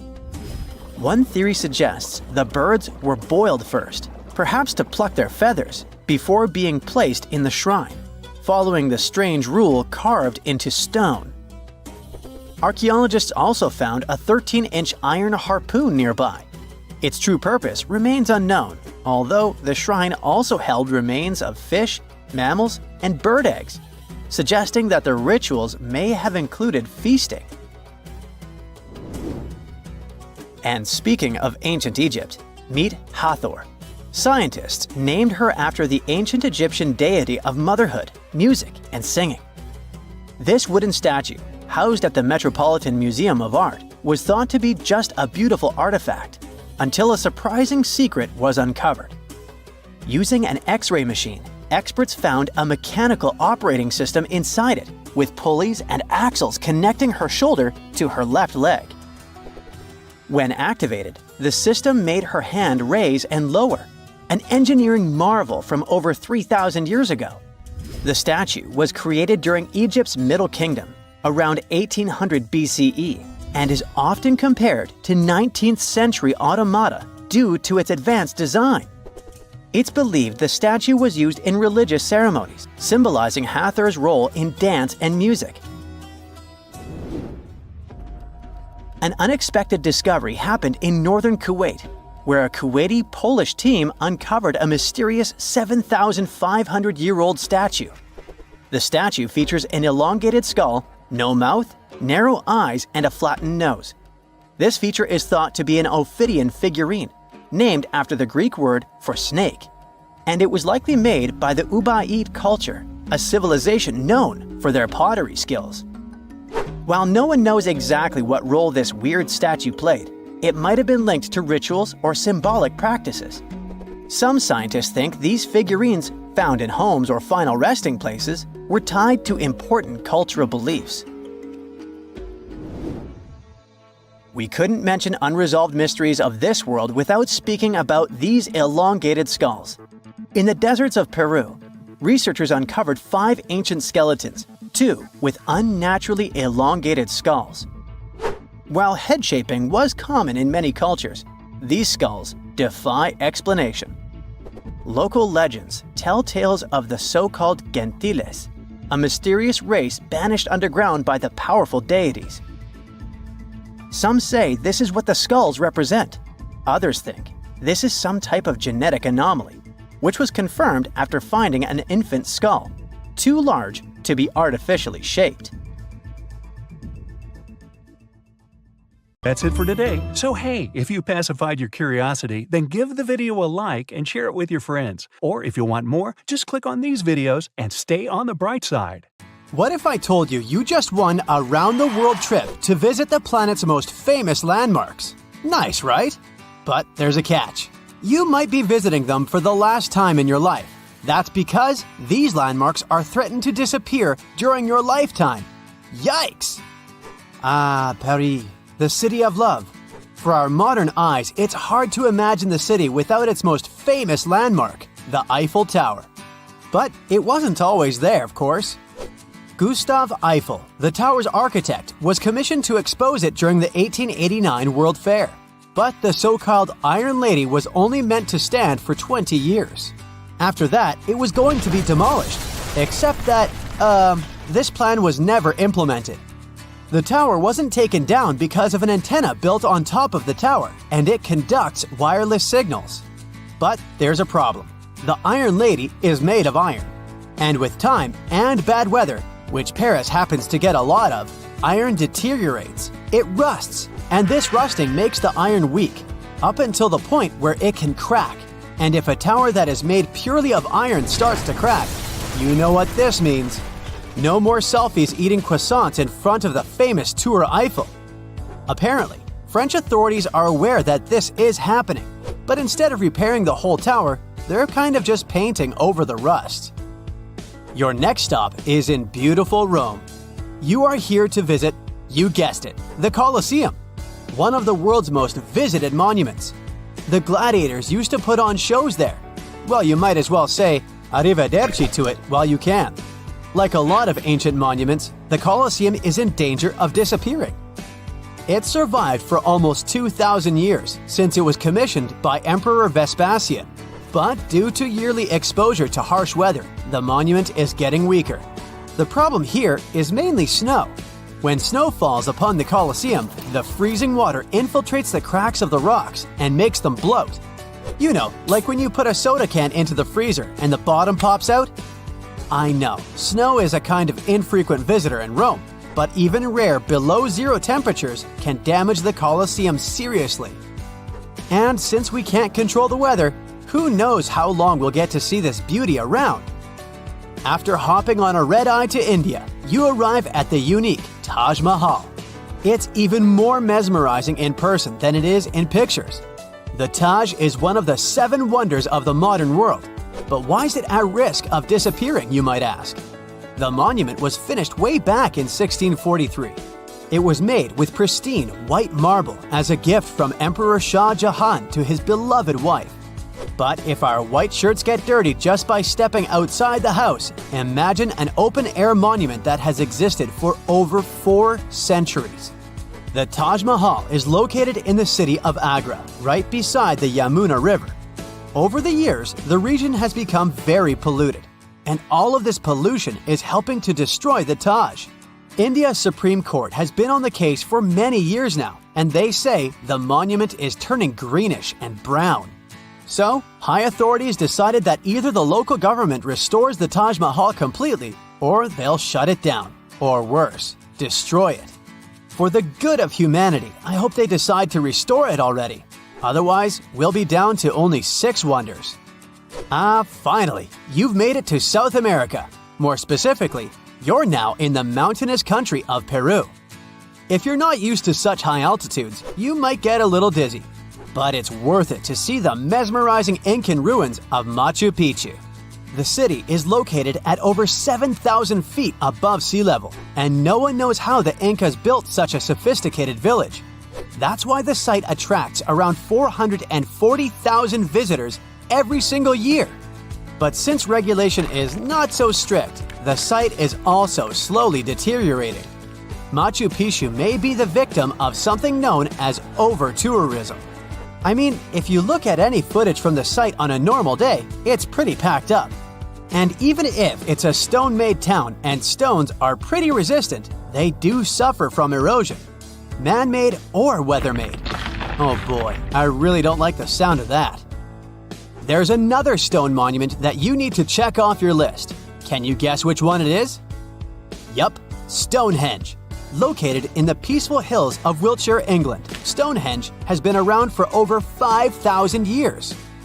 Well, nobody knows exactly when it was built, but bear with me. If the only cause for disappearance would be erosion, then it would make the monument millions of years before it disappeared. But that's not the case. Since 1995, there have been multiple proposals from British authorities to build an underground tunnel that connects southeast and southwest England. The thing is, the tunnel passes underneath Stonehenge, and it might rock the site's foundation. Get it? Rock? Anyway, since the project was suggested, local supporters of the monument have found a Save Stonehenge alliance to keep the monument safe. They strongly believe that any enterprise, such as this tunnel, will severely harm the site. Egypt. This time, to arrive at your destination, you travel in style. And by that, I mean camels. Just for the photo op, of course. But why are you here? You came to check out the Great Sphinx. You know, the one with the broken nose? The Sphinx was also built way back in the day. Try over 4,000 years ago.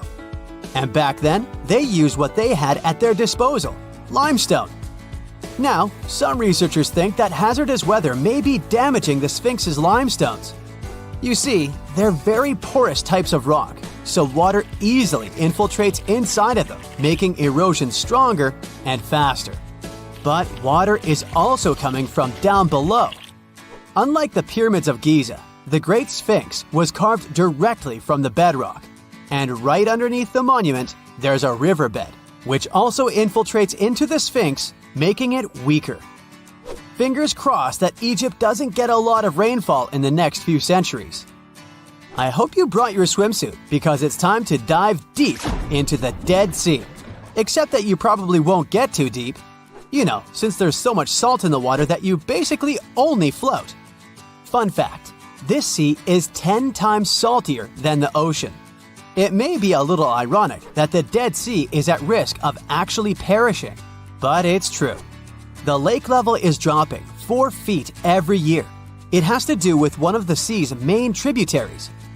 A tributary is a river that flows into a much larger body of water.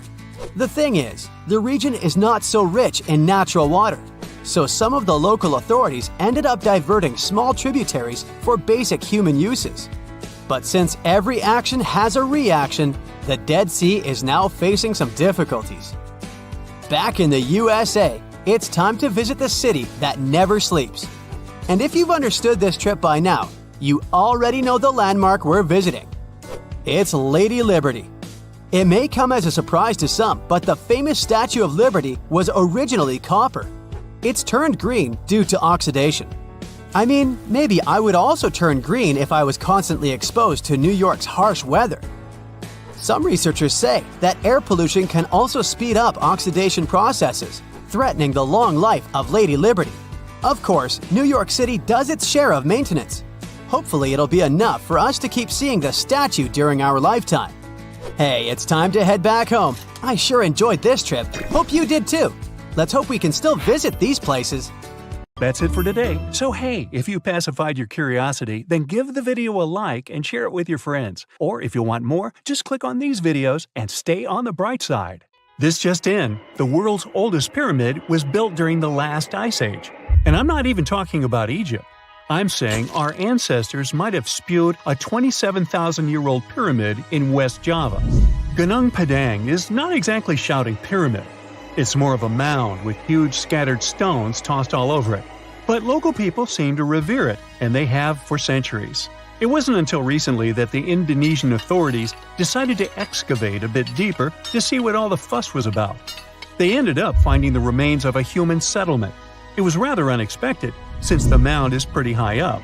This excavation could only prove there were humans in the area as far back as 45 BCE, which sounds reasonable. It was up to an Indonesian geologist named Donny Hillman to prove that Gunung Padang is the world's first pyramid. He used all sorts of new technology to support his claim.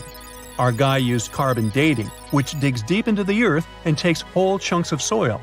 He found layers and layers of constructions, like he was digging up Rome and finding ancient buildings buried in the ground. His research proved that there had been caverns and even rooms down there, which could only mean one thing: humans. As for the rocks located up in the mound, they were most likely strategically placed by the people who lived there back in the day. They needed a place to meditate, so they arranged things in a harmonious way.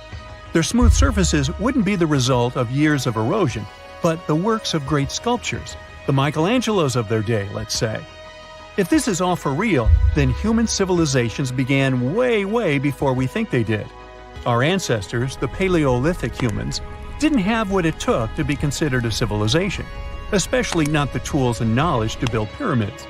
They needed a lot of masonry skills, which weren't all that available during the last ice age. His peers don't share this view, though.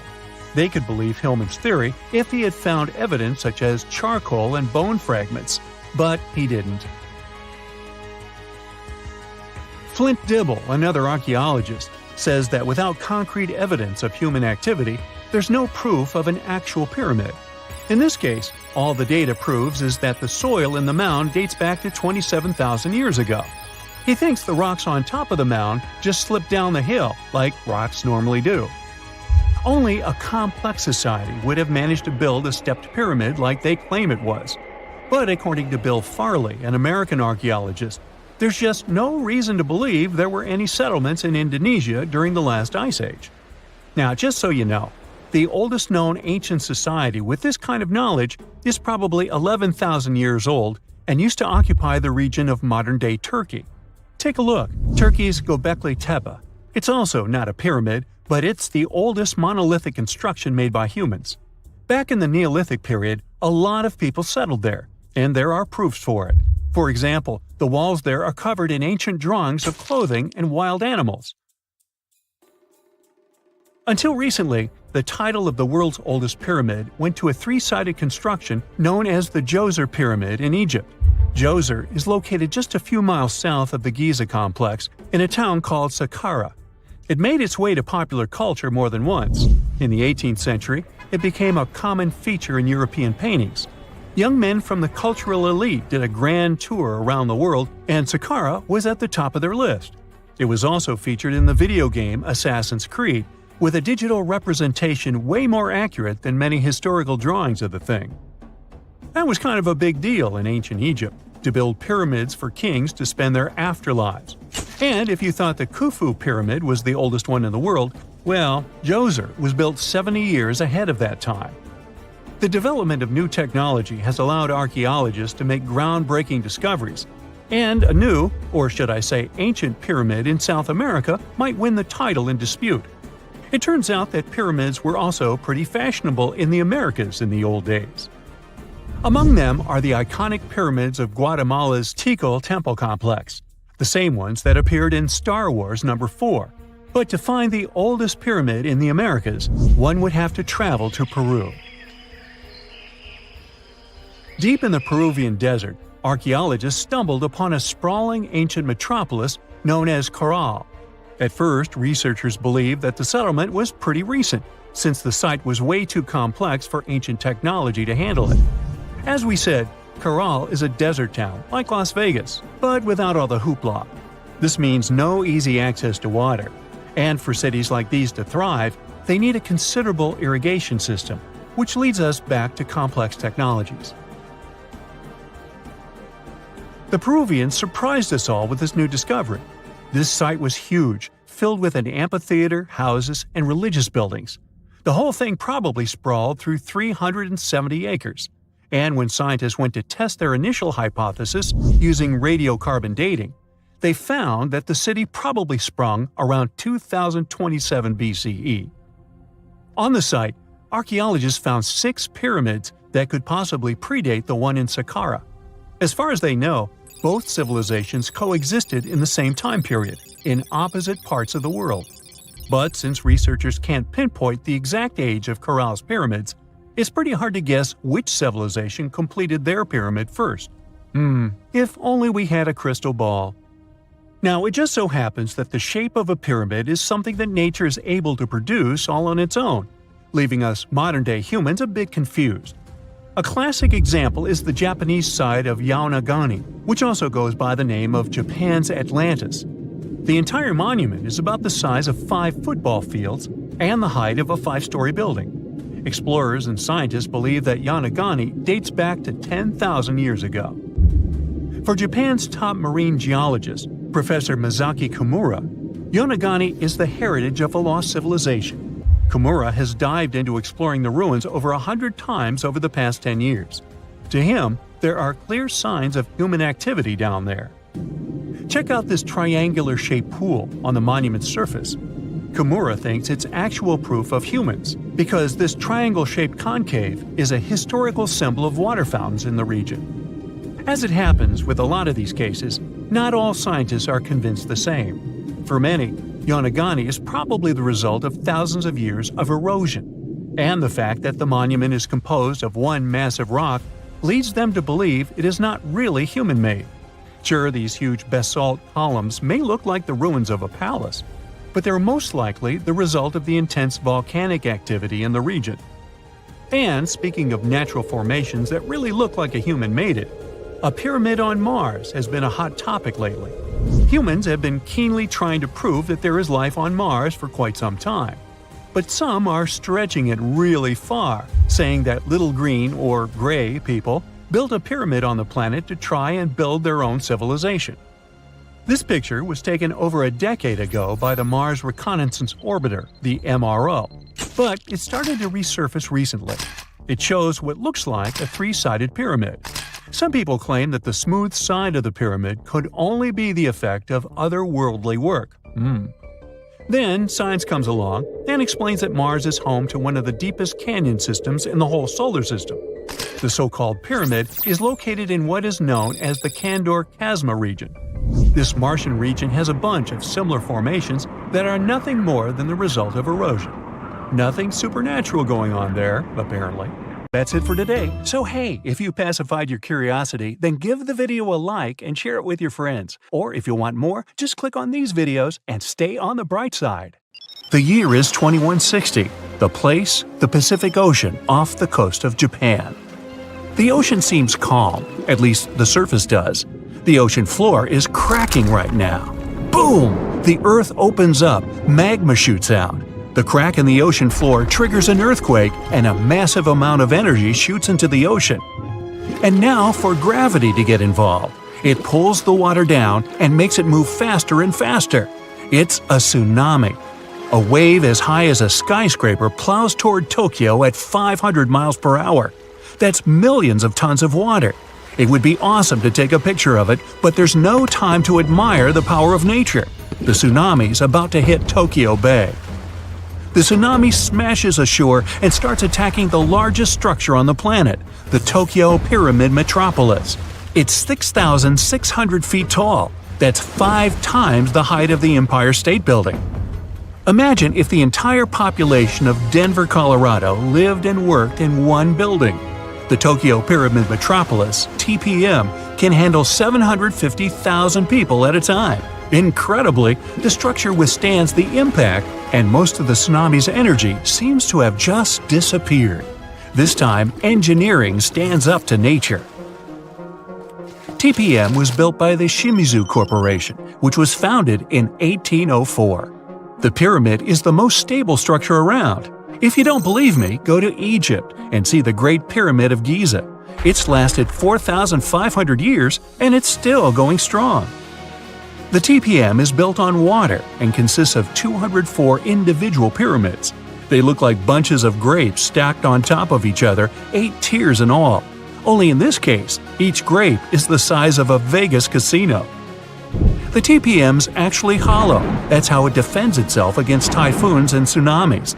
It doesn't meet the wind and waves head-on, but lets all that energy just pass right through it.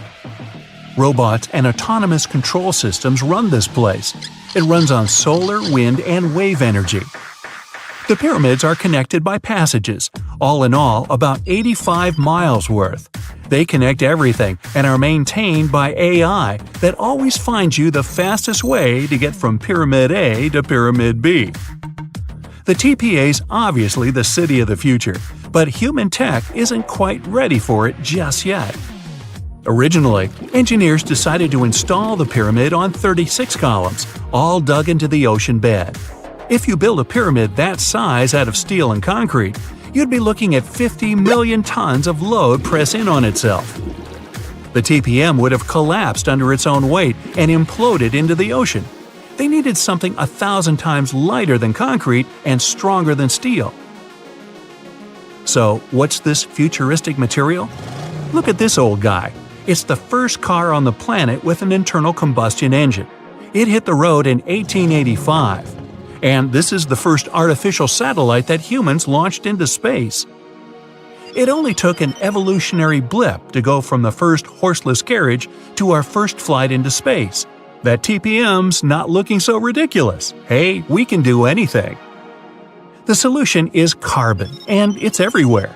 It's the rod in your pencil, and the diamond in your crown or ring or industrial drill. But we don't just need ordinary carbon, we need graphene. It's a type of carbon we can make nanotubes out of. They're thinner than a human hair, but 400 times stronger than steel. And most importantly, they're light.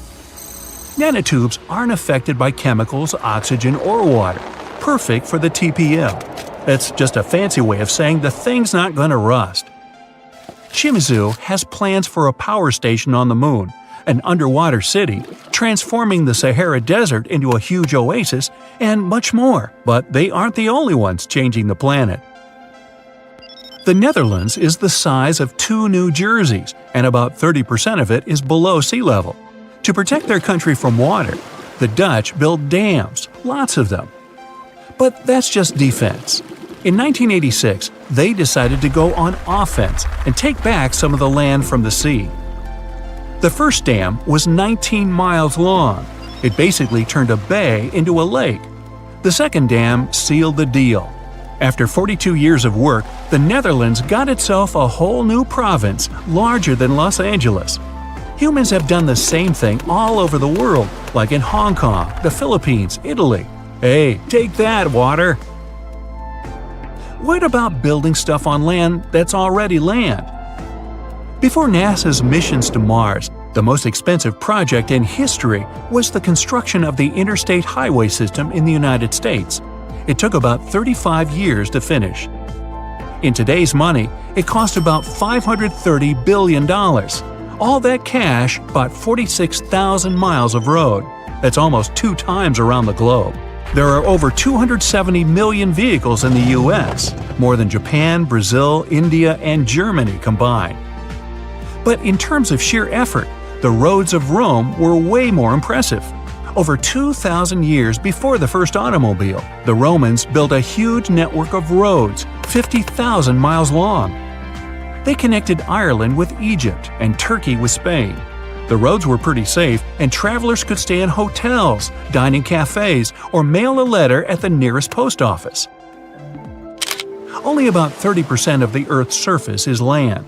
The world's oceans, rivers, and lakes are full of life, and it seemed like a ridiculous task to catalog everything living in there. But 2,700 scientists from 80 countries decided to team up to do it.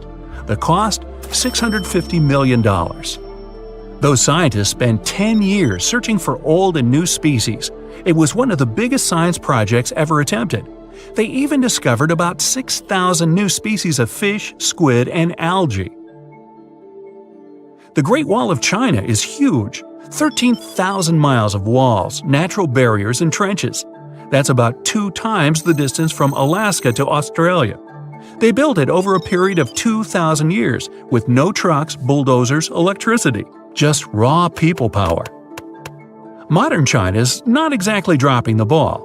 In 2 years, China used more concrete for construction than the US ever did. I mean ever. Roads, cities, airports, everything there is huge.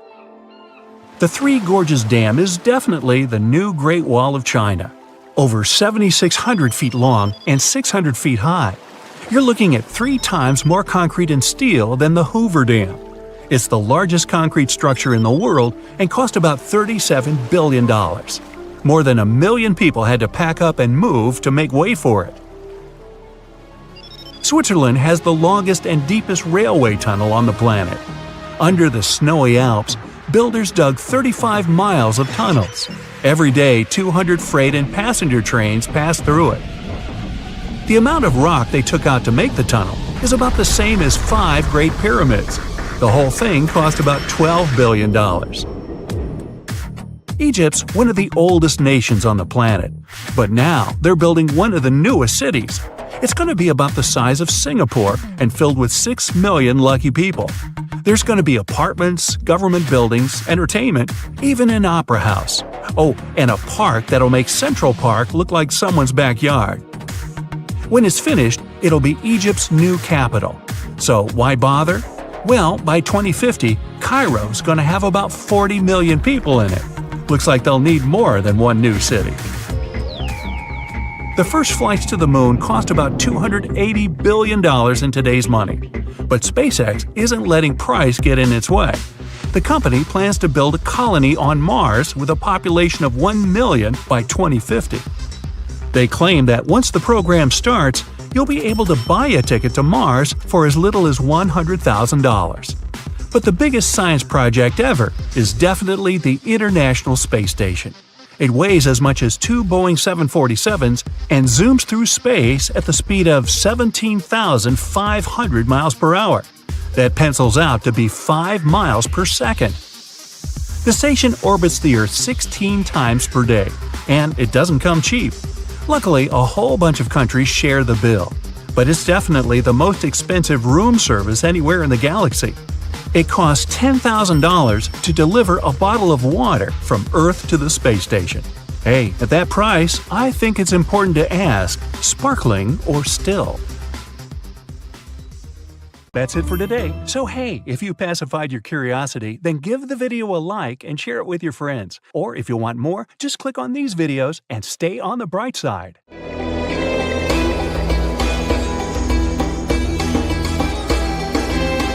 The Great Pyramid was created as the final resting place of ancient Egyptian monarch Khufu. According to legend, French leader Napoleon entered the Great Pyramid and came back out looking shaken and super pale.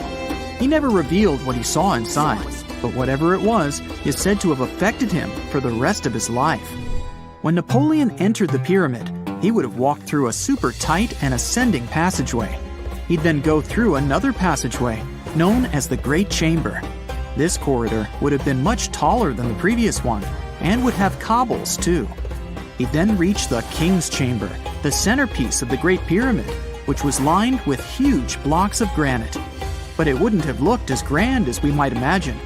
There are no hieroglyphics decorating its walls, as Egyptians only began decorating the burial chambers of pyramids much later on.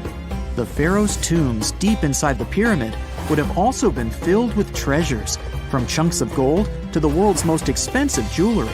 But this would have all been looted a long time ago. The only thing that probably would have been left in there would have been a huge sarcophagus, which would have once contained the king's mummy. You'd also have to walk past the queen's chamber.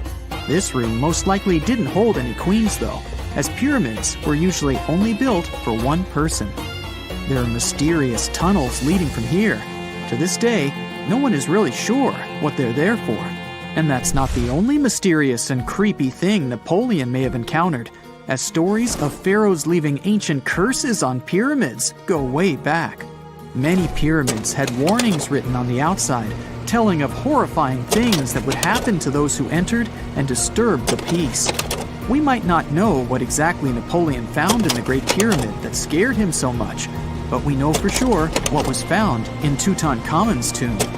Tutankhamun was an ancient Egyptian pharaoh who was only 8 or 9 years old when he took to the throne. He became a cultural phenomenon when his tomb was discovered almost completely intact in 1922.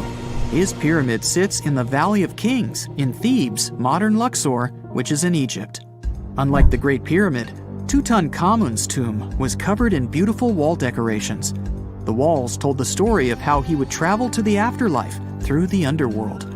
Egyptians believed all people would have to take this journey, so they would fill their tombs with objects and paintings to help them get there. There'd also be spells painted on the walls. They believed this would help people pass over to the next realm. The journey would be pretty long, and for that reason, the ancient Egyptians would also fill the pyramids with food. Tutankhamun's pyramid was filled with 8 fruit baskets. They even found something called gingerbread fruit in there. The rooms were jam-packed with furniture, statues, clothes, and staffs, amongst a whole bunch of other things. You'd likely find a lot of clothes and expensive jewelry in the pyramids as well. The ancient Egyptians wanted their ancestors to travel in style to the afterlife. They put Tutankhamun in his final resting place with over 50 pieces of clothing, all of the highest quality. There were tunics, scarves, gloves, and headdresses, and a ton of jewelry. Bracelets, pendants, necklaces, rings, and scarabs for protection were all found inside. Each of them was made of gold or precious stones. There were also fans made of ostrich feathers to keep the old pharaoh cool in the hot Egyptian sun. But the temperature inside the pyramids never actually went above 68 degrees Fahrenheit. The ancient Egyptians developed a super cool air conditioning system that we don't fully understand even today. Tutankhamun's pyramid also contained 130 walking sticks made from ebony, ivory, silver, and gold to help him on his journey. There were 3 chariots hidden away in case he got tired of all the walking. They also put 11 boat paddles inside, but there was no sign of any boat. The pyramids would be littered with the pharaoh's favorite scents and perfumes. During the excavation of Tutankhamun's pyramid, it quickly became clear that it had been robbed during ancient times. There was damage to doors and traces of oils left in empty jars. It looks like someone raided the pyramid for gold and the scents, perfumes, and oils that had been left for King Tut. There was still a bit of perfume, which was made from coconut oil and frankincense, left in one bottle. It seems like Pharaoh Tutankhamun loved board games. There was an ivory traveling set of Senet in his pyramid.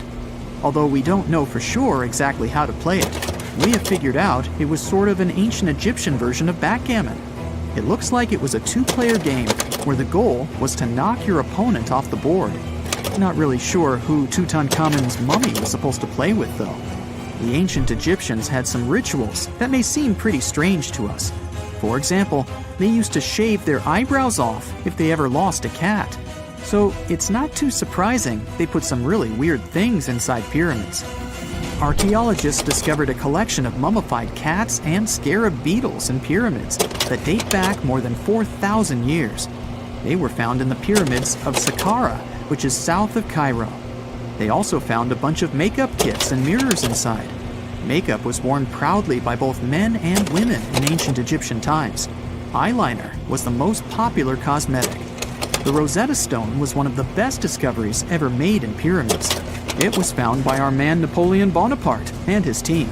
It's a black granite rock that dates back to 196 BCE. It's transcribed in Greek, Demotic, and hieroglyphic. When it was translated in 1822, we got the key to understanding ancient Egyptian hieroglyphics for the very first time. The discovery of Queen Hatshepsut's mummy in 1903 changed our understanding of the Egyptians forever. After she had passed away, her successor, Thutmose III, removed most of the evidence of her reign, so we basically knew nothing about Egypt's first great female leader.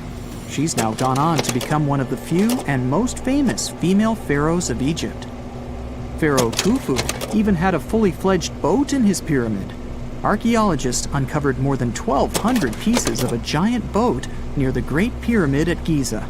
They reassembled the boat, and it's a whopping 144 feet long. It's most likely a solar boat, which was designed to carry the resurrected king with the deity Ra.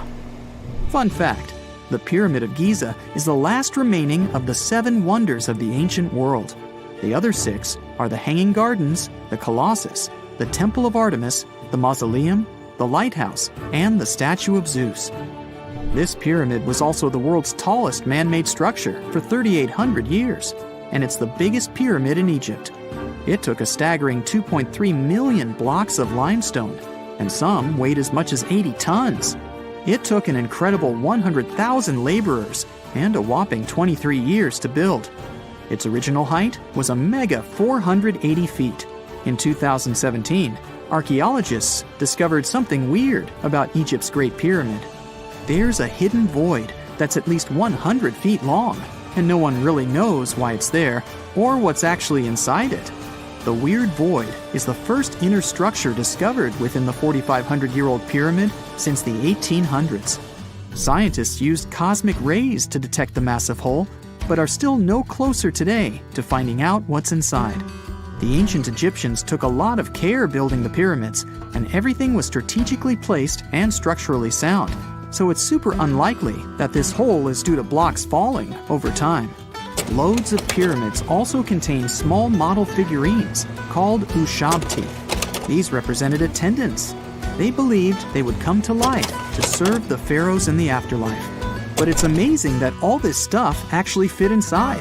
There isn't actually a huge amount of space inside the structures. It's mostly just rock.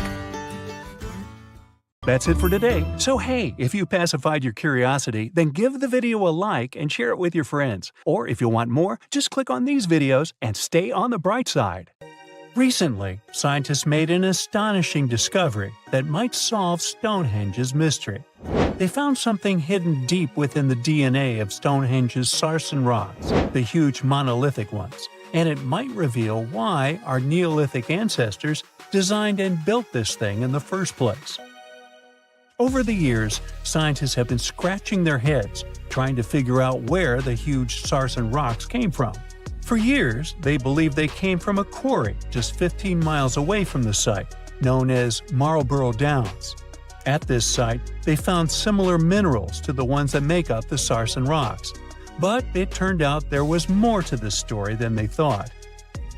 The understanding of how Stonehenge was built is always changing. Scientists need to really travel back in time to uncover its mysteries. Where did the rocks come from? How were they carried? Why was the site built? You see, the Stonehenge site, located at Salisbury Plain in England, is made up of 2 main types of stone. There are the super heavy sarsens and the lighter and smaller bluestones. The sarsens each weigh about 25 tons. That's as much as 3 African elephants stacked together. The heaviest sarsen stone, called the heel stone, weighs 30 tons all by itself. Together, the sarsens make that iconic outer ring circle.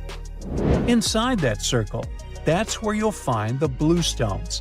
The naming might seem a bit misleading since they're not really blue. They have a bluish tinge to them when they are freshly broken, hence the name. These smaller rocks probably came from the Preseli Hills in southwest Wales, which is about 150 miles away from Stonehenge.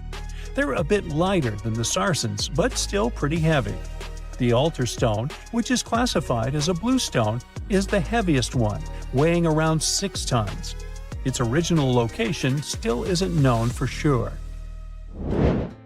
To figure out where a rock came from, scientists first have to study their composition. This is like checking the rock's DNA. Then they cross-reference the structure of the rock with minerals in the soil to see if it's a match. Most of the Sarsens we see around southern England are actually made of a type of sandstone known as silcrete. Think of silcrete as sand that's been hardened by underground water processes over millions of years. This process mostly happened during a period called the Paleogene, about 65 to 23 million years ago. These Sarsen rocks didn't form in one big slab, but in patches, like nature leaving little rock gardens all over the place. Scientists reason the Sarsens spread out randomly, forming in isolated pockets. Over time, many were buried under layers of clay and chalk, which helped preserve them. When ancient builders were on the lookout for materials, these Sarsens must have looked perfect for something impressive like Stonehenge. Actually, Sarsens have been used in everything, from Roman villas to medieval churches, and even in things like road curbs and old field walls. One could say these rocks were the it material for ancient builders, and continue to be popular even into more modern times. This fact made scientists start wondering that maybe not all Sarsen stones that were used to build Stonehenge came from the same place. They've identified Sarsen sites all over the UK, in places such as Oxfordshire and Kent. After hundreds of years of studying the Sarsens, geologists finally had the right type of technology to determine the origin of the stones. Now, I wish I could tell you that it was some undisclosed location very far away from the site. But, as it turned out, the Sarsens were originally from Westwoods, the forest near Stonehenge.